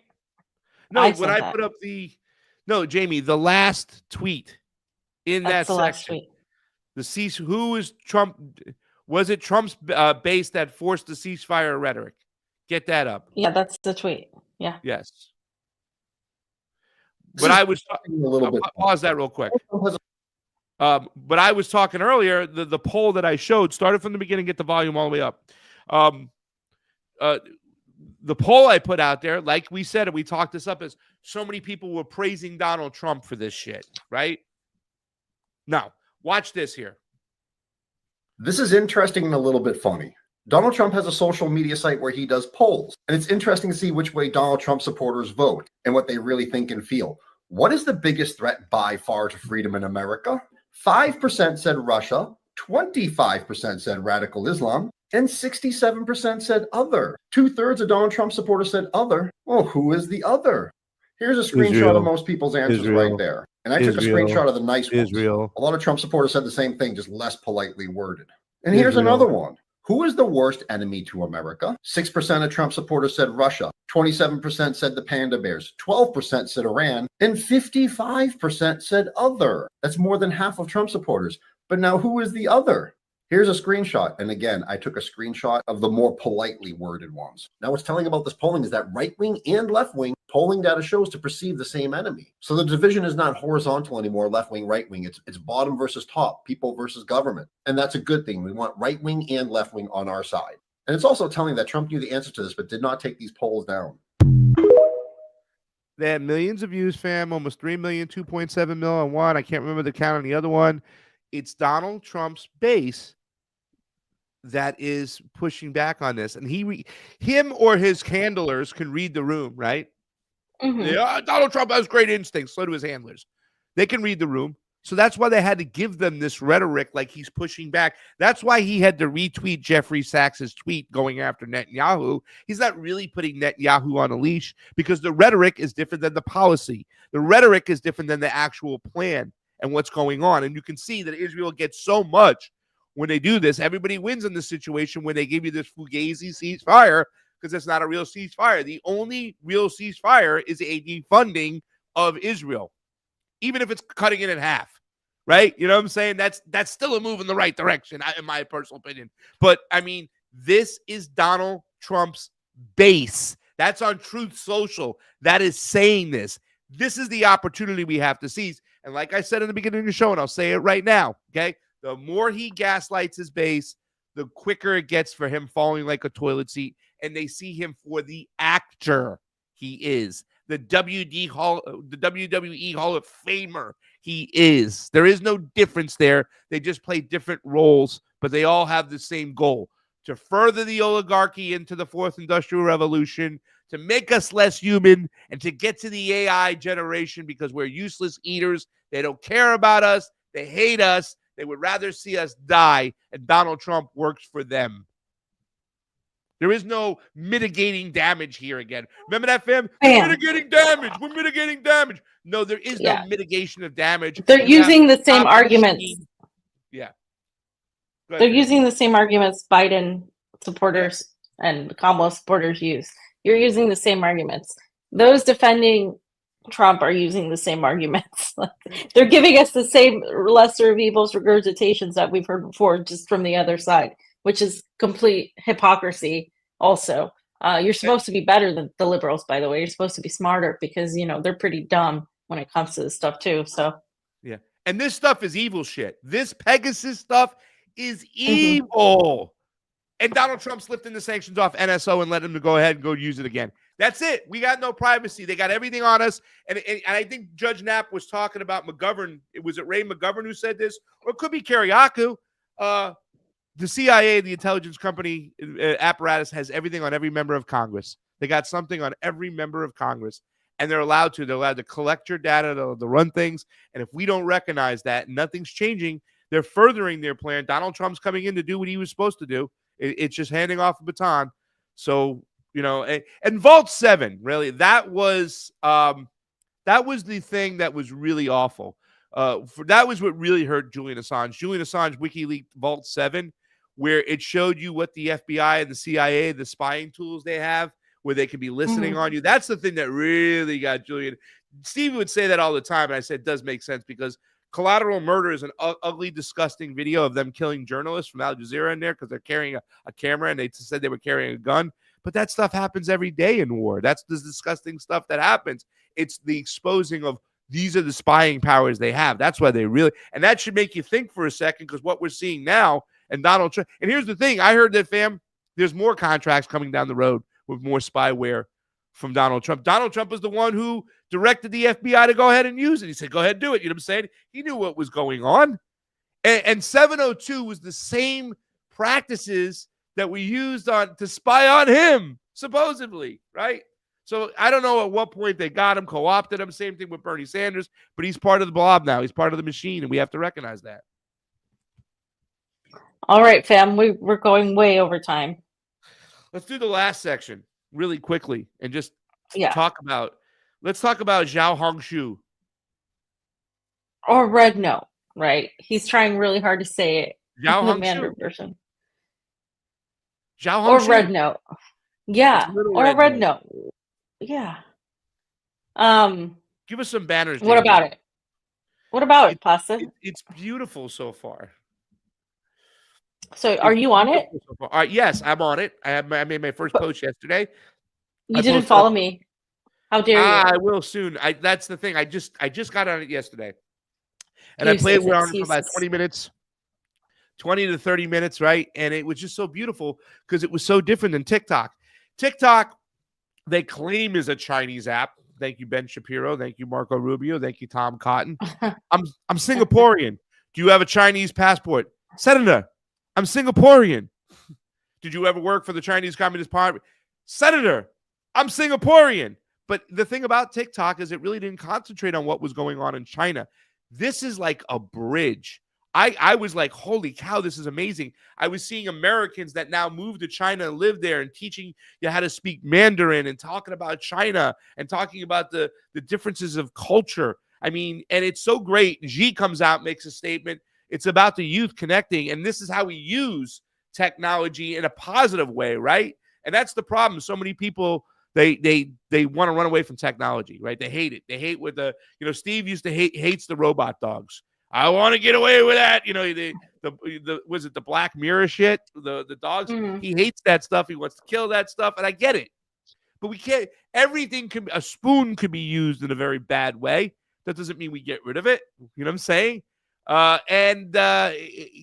Xi's comment is totally different than the United States comment that's yet to come, because they are not going to let this go for long. How long, fam, do you think they're going to let RedNote stay before they pull the trigger? Because so many people are educating each other. It's beautiful. Sabby Sab said some stuff about it being beautiful, and Nick joined in. Nico talked about how awesome it is. Our friend Kimber, she has talked about RedNote. And I know a lot of people will be saying, and I'm going to imitate somebody here, fam. Yeah, but now the Chinese are really collecting your data, fam. What is China going to do with my data? Like, do I want my data collected? No. Are we looking for new ways to stop the collection of data? Yes. Is that going to continue? Yes. But for me, it's like, I'm more worried about the United States collecting our data, because they're the ones that are screwing everybody else, including us in the United States, right? Including everybody in the United States, not just the entire world, but everybody in the United States. And they already are so keen on it, and they're using Israel to do it as well, which makes it even worse. Yeah. So the obsession with China is just insane to me, because let's be real, the United States is no longer the country that is the one where people look to, I think, realistically, to be the future. Because what we were, that was the ideal, right? The American dream, all of that. I think people who are like still not aware of what China is or what China has been doing might think that a lot of these Americans that are really young, or that were just on TikTok and are non-political, and then suddenly go to the site RedNote and are finding out all the things we already know, but haven't been able to say. Because I started one because I said, I hope I don't get kicked out of this website. But I think this is probably going to be the only website where I'm not going to get kicked out of for being too radical. Because TikTok took down one of the channels where I didn't even do anything on. It was just posting, and they took it down. YouTube took it down too. Took down 2 channels. So it's kind of like, for me, it would be nice to go to a channel where, or a platform where everybody is actually on the same page in terms of how they see the world, or at least is able to question how they see the world, is able to give bring in these new ideas to people who don't know about it, and isn't looked down or banned for it. And I think that would be great if we could have that sort of social media. But do you think, Pasta, that there's anything stopping them from now banning TikTok and then going to ban everything that we disagree with? I thought the Republicans were the freedom of speech people. I thought they were just going to allow everybody to say what they wanted because they believe in free speech, right? Yeah. Well, I don't know.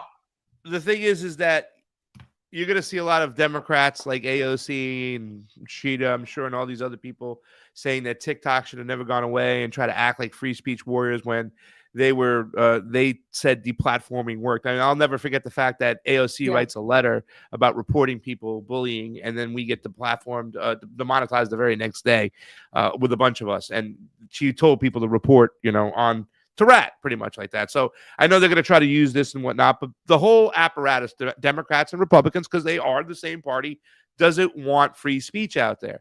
Facebook is now coming back into the fold, thanks to Joe Rogan taking on Mark Zuckerberg, so they can rehabilitate this guy.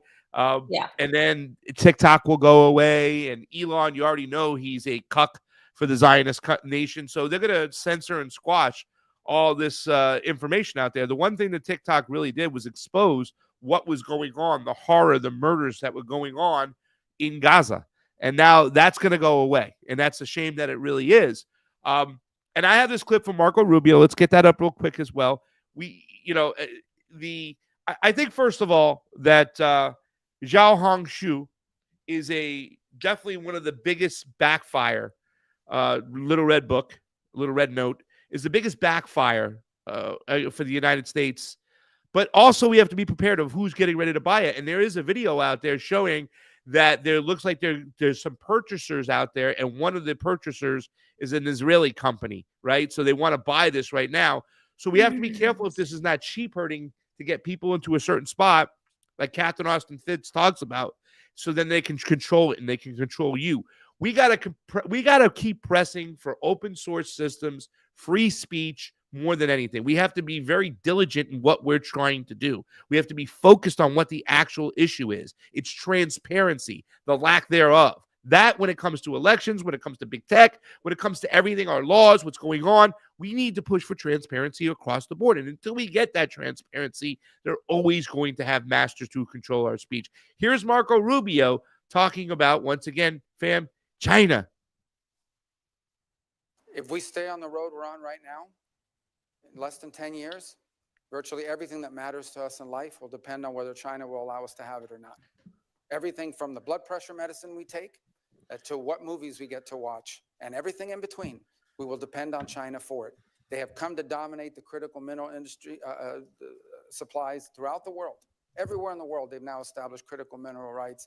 Even those who want to see more electric cars, no matter where you make them, those batteries are almost entirely dependent on the ability of the Chinese and the willingness of the Chinese Communist Party to produce it and export it to you.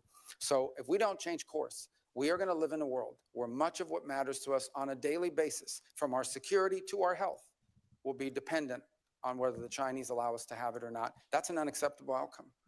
If we stay on the road. Okay, so he says that's an unacceptable outcome, right? So what is he exactly saying, fam? Is he saying that, no, like if this was a child, or if I was evaluating a kid in a school and this kid came to me, I'd say, okay, little Markio, then what do you want to do? Do you want to work harder? Do you want to outwork the Chinese? Do you want to produce better products than the Chinese? Do you want to maybe have a little bit more, what's the word? When you try to make a peace offering with a country, right? When you try to work with them as opposed to sanction them. Do you want to use that? Do you want to try to, come to some type of compromise? Or do you want to just go and sanction them and punish them and start a hot war with them because they're being better to their citizens than you are? You're saying all these things, and the Chinese are saying, look how we treat our citizens. We treat them a lot better. We understand there's an authoritarian government, but we still have more freedoms. We have more life expectancy. We have more opportunities than you. So what does Marco Rubio want to do? And he doesn't want to sit there and have better relationships with countries, outwork them, bring manufacturing back here. He doesn't want to be better than them. He wants to fight them. And that's what he's saying right there. He's trying to manufacture consent to sanction them more, to be more military oppositions to them. That's what he's saying, and it's completely the wrong mindset. And it's a shame because remember, on those polls that we saw on Truth Social, there's still close to 30% of the people out there who think that China is the biggest enemy. They're not the biggest enemy. Yeah, they just outwork them. And then do better. But they do better because they're focused on their people.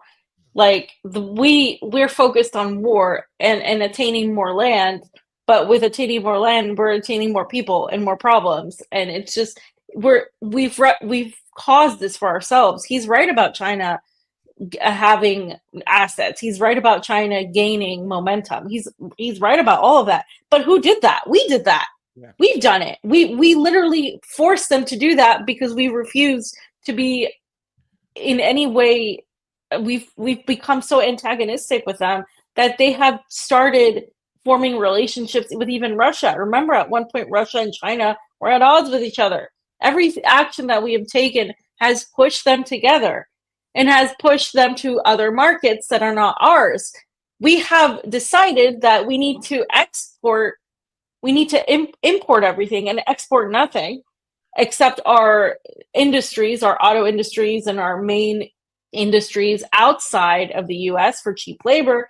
So instead of being able to export anything other than war or oil, we import everything, and so we don't make anything. And so therefore, what do we do when somebody like China or anybody else comes in and they become self-sufficient and they become the ones that people look to? So we've lost that part. And honestly, did we ever have it to the level China has? No. because we've only relied on war. We've only relied on our weapons. We've relied on a lot of these things. But at least a few decades ago, we had car manufacturing. We had things inside the United States that were made. We had more union jobs. We had all of this. Now we don't have any of that. Everything is being outsourced. And that's by our own doing. So if you're going to blame anybody, you have to blame ourselves. And that's the problem, is they don't take any accountability whatsoever. They want to blame China. They want to blame Russia. They want to blame Iran for all their problems. Because if they look to who the real culprits are, they'd have to look inside the house. And they don't want to do that. So that's why they keep playing games and saying, oh, no, it's the Democrats. Oh, no, it's the Republicans. Oh, no, it's China. Oh, no, it's Russia. Or it's the crazy Sharia law Iranians who are coming in here and smuggling weapons. It's the Mexicans. It's the Venezuelans. It's everybody except us. Everybody except us. And that's the problem. So he's right about China advancing. Everybody knows it. Everybody sees it. BRICS is so much of the world's population. All of that is happening. And not necessarily... it doesn't necessarily mean that suddenly the world will be a fair place, because that's not reality here. A lot of people like to believe that, but that's not the case. But what needs to be done from a U.S. perspective is to actually respect these countries' sovereignty, focus on our issues, and help resolve that problem. But instead, as Pasta said, they just want to fight wars with everybody. And they think that's the only way to solve the problem, because that's all we've ever done, to be honest. That's all we've ever done. Yeah. And the word I think I was looking for is we have to exercise more peace building, right? We have to build peace, not sanctions, not war. You know what I'm saying? We have to be more flexible, right? We have to compromise more. It's just, we need to change the ways. I mean, I know it's more, once again, I guess you told me so, fam, about RFK, is that when RFK was coming out with China, he goes, I want to take them on economically. In other words, that's saying that he wants to look inward, right? And once again, RFK doesn't have to take the mantle and run with this. We could take the mantle and run with this. We felt the same way too as well. If you want to compete, if you really want to compete with China, then do better. Create more, manufacturing here, right? Do better for your citizens. Give them more incentives. If you want to go in there, he says, oh, all these minerals. Well, how does China obtain all these minerals? They go in with their checkbook. They go in with their engineering. They go in there with their infrastructure. Let me help you out. Let's build a road. Let's build a bridge. Well, what do you want from it? We just want to do business in your country. We want to be able to bid for some of those minerals you got. And we'll give you some of the love while we're there. That's what we need to do. And we don't have that mindset. We have quite the opposite, and that's the empire education that Johnny used to talk about all the time, because we're taught at a young age that we're the good guys, that we're going around and fighting for human rights and peace. It's Captain America. No, our military goes in. We have 1,000 bases around the world because we want to steal these resources for the ruling class to take them and then tell you to go pat yourself on the back that we're the greatest nation in the world. That's all I got for today. Well, fam, it's a lot, but it's true. And RedNote, who knows what's going to happen with it, but I got to check it out more. I posted Sam's video there, the video of him getting taken, and I said this is what's happening in America, because I want people to see. I want people to see how journalists are treated, how people are treated, and who knows? Like I want to be able to post stuff there that I can't say in TikTok because I'll get banned, because that's just how it is, So we'll see. I hope TikTok doesn't get banned. I have a feeling maybe last minute something will happen, or they'll finagle something. It seems, as others pointed out, I think Nico pointed this out, that they left a clause in there to allow Congress to be exempt from all of this TikTok ban, and well, not just Congress, but the U.S. government. So again, it's a very fascistic, totalitarian thing to do when you're sitting there talking about China. And if anything, the Chinese social media apps are very wholesome. Like, what I mean by that is they're not half-naked girls dancing, like twerking, or they're not like OnlyFans, or they're not like stupid, superficial.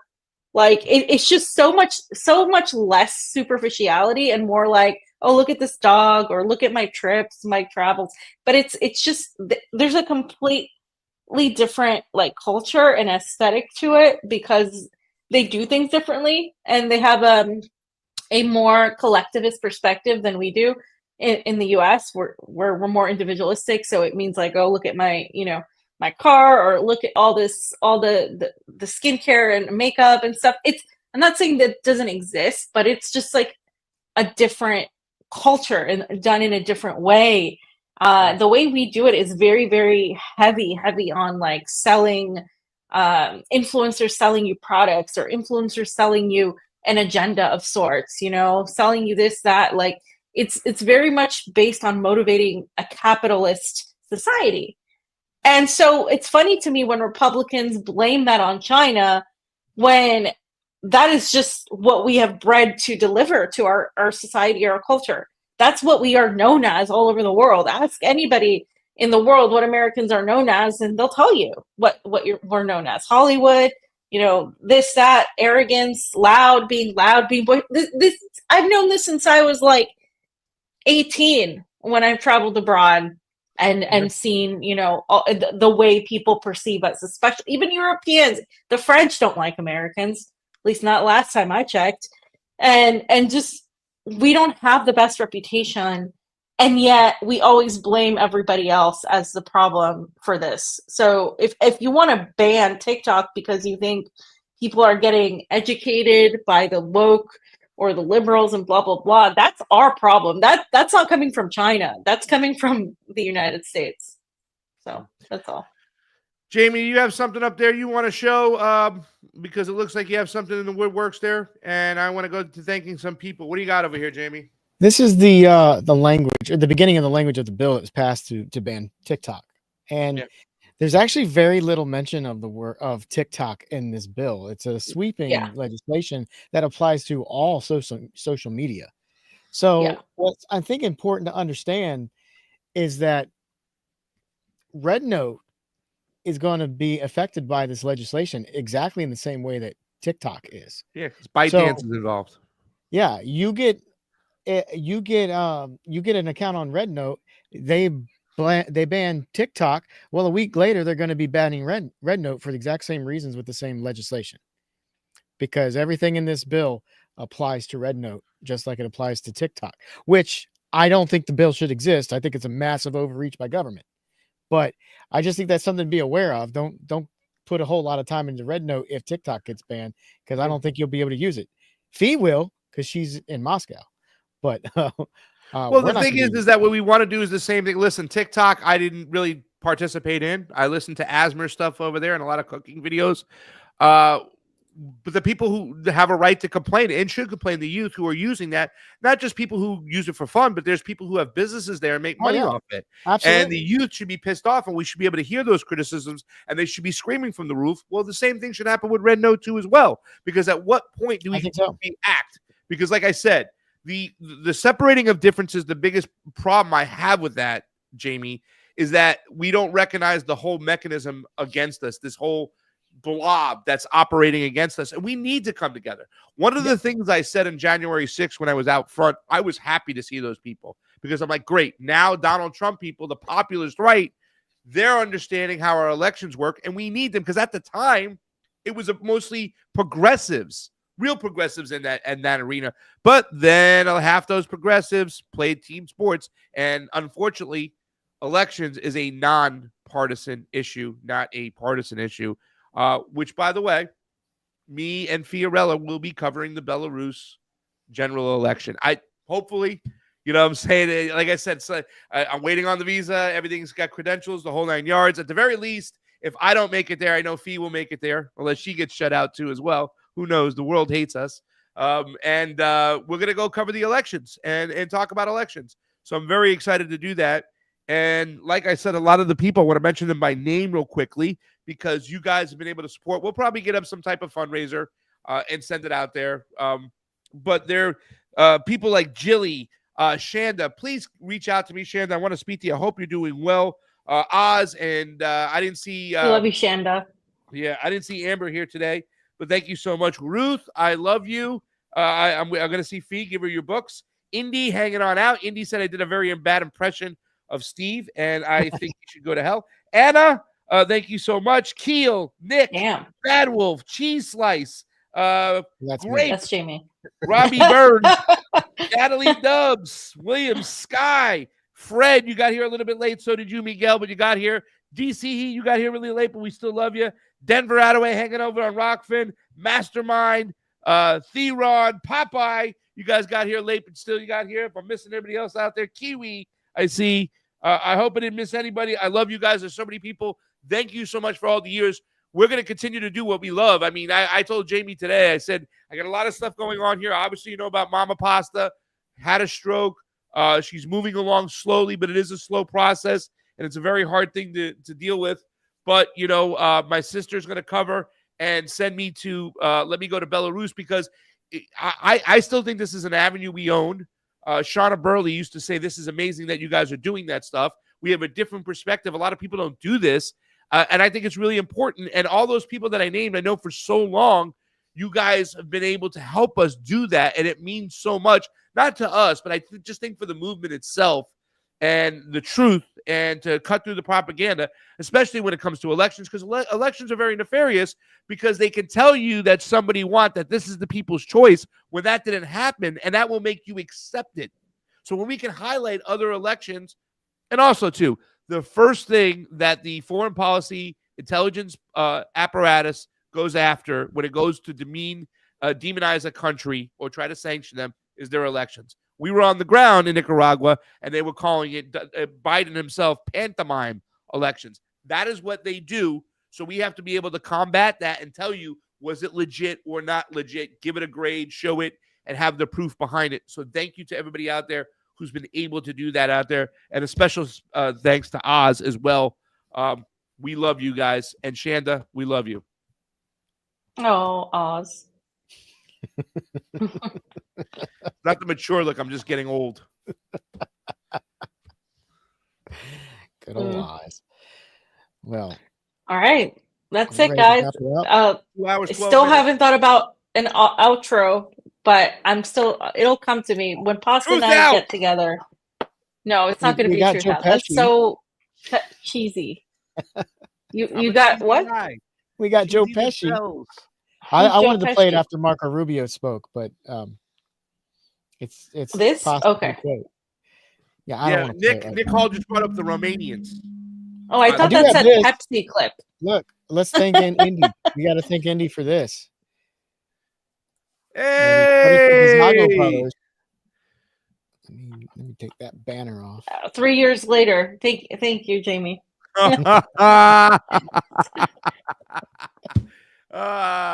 how I look over there. God, I love the Zago brothers. All right, you know, I'm gonna sport that sweater and like collar look when I'm in Belarus. I'm gonna get the sweater and the collar. It's warm there, right? What is it? 50, 60s? It's 30 or less, Ooh. By the way. So, what's up, Mastermind? It's not that. It's actually been a very warm winter. Everybody knows each other in the chat. It's amazing. There's Kemshwari Kate too. Where the hell you been? Bella Chow on a squeeze bot. Guys, we love you. Thank you. We'll send you some links to help us out. I think there's a lot of things down below. We're going to get the Patreon back up again for what it's worth and what we can do. We're going to try to keep continuing to get this going where, you know, we've been doing other things, but obviously Fee and I have never stopped. We've been doing it at a minimal basis. Maybe we can add some more. We've obviously have Jayme CheeseSlice with us. We're still working with Johnny Stu on certain things. Did I play my fire video to end the show? Why don't we do that? The one that Johnny made. What's your fire video? Oh yeah, no, you didn't. I was supposed to talk about it on WBAI on my Wednesday call-in show, but before I went there, like Pasta, you know, the program director, could you talk about the ceasefire and the Israel thing? So I had to switch gears. But I'm going to try to get a weekend show, a pickup show.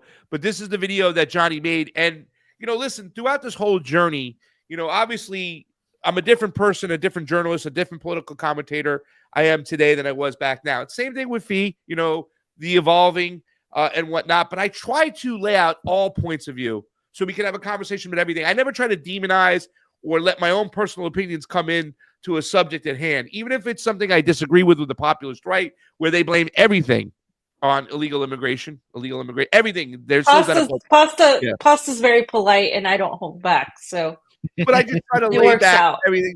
I try to lay out every single possibility. So we can have the conversations, not participate in cancel culture. So check There's this out. There's some conversations we just don't need to be had. It's a waste of time, but that's just my personal opinion, Pasta.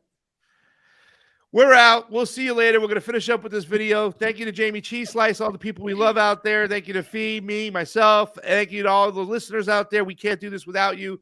We'll see you soon. We'll be keeping posted.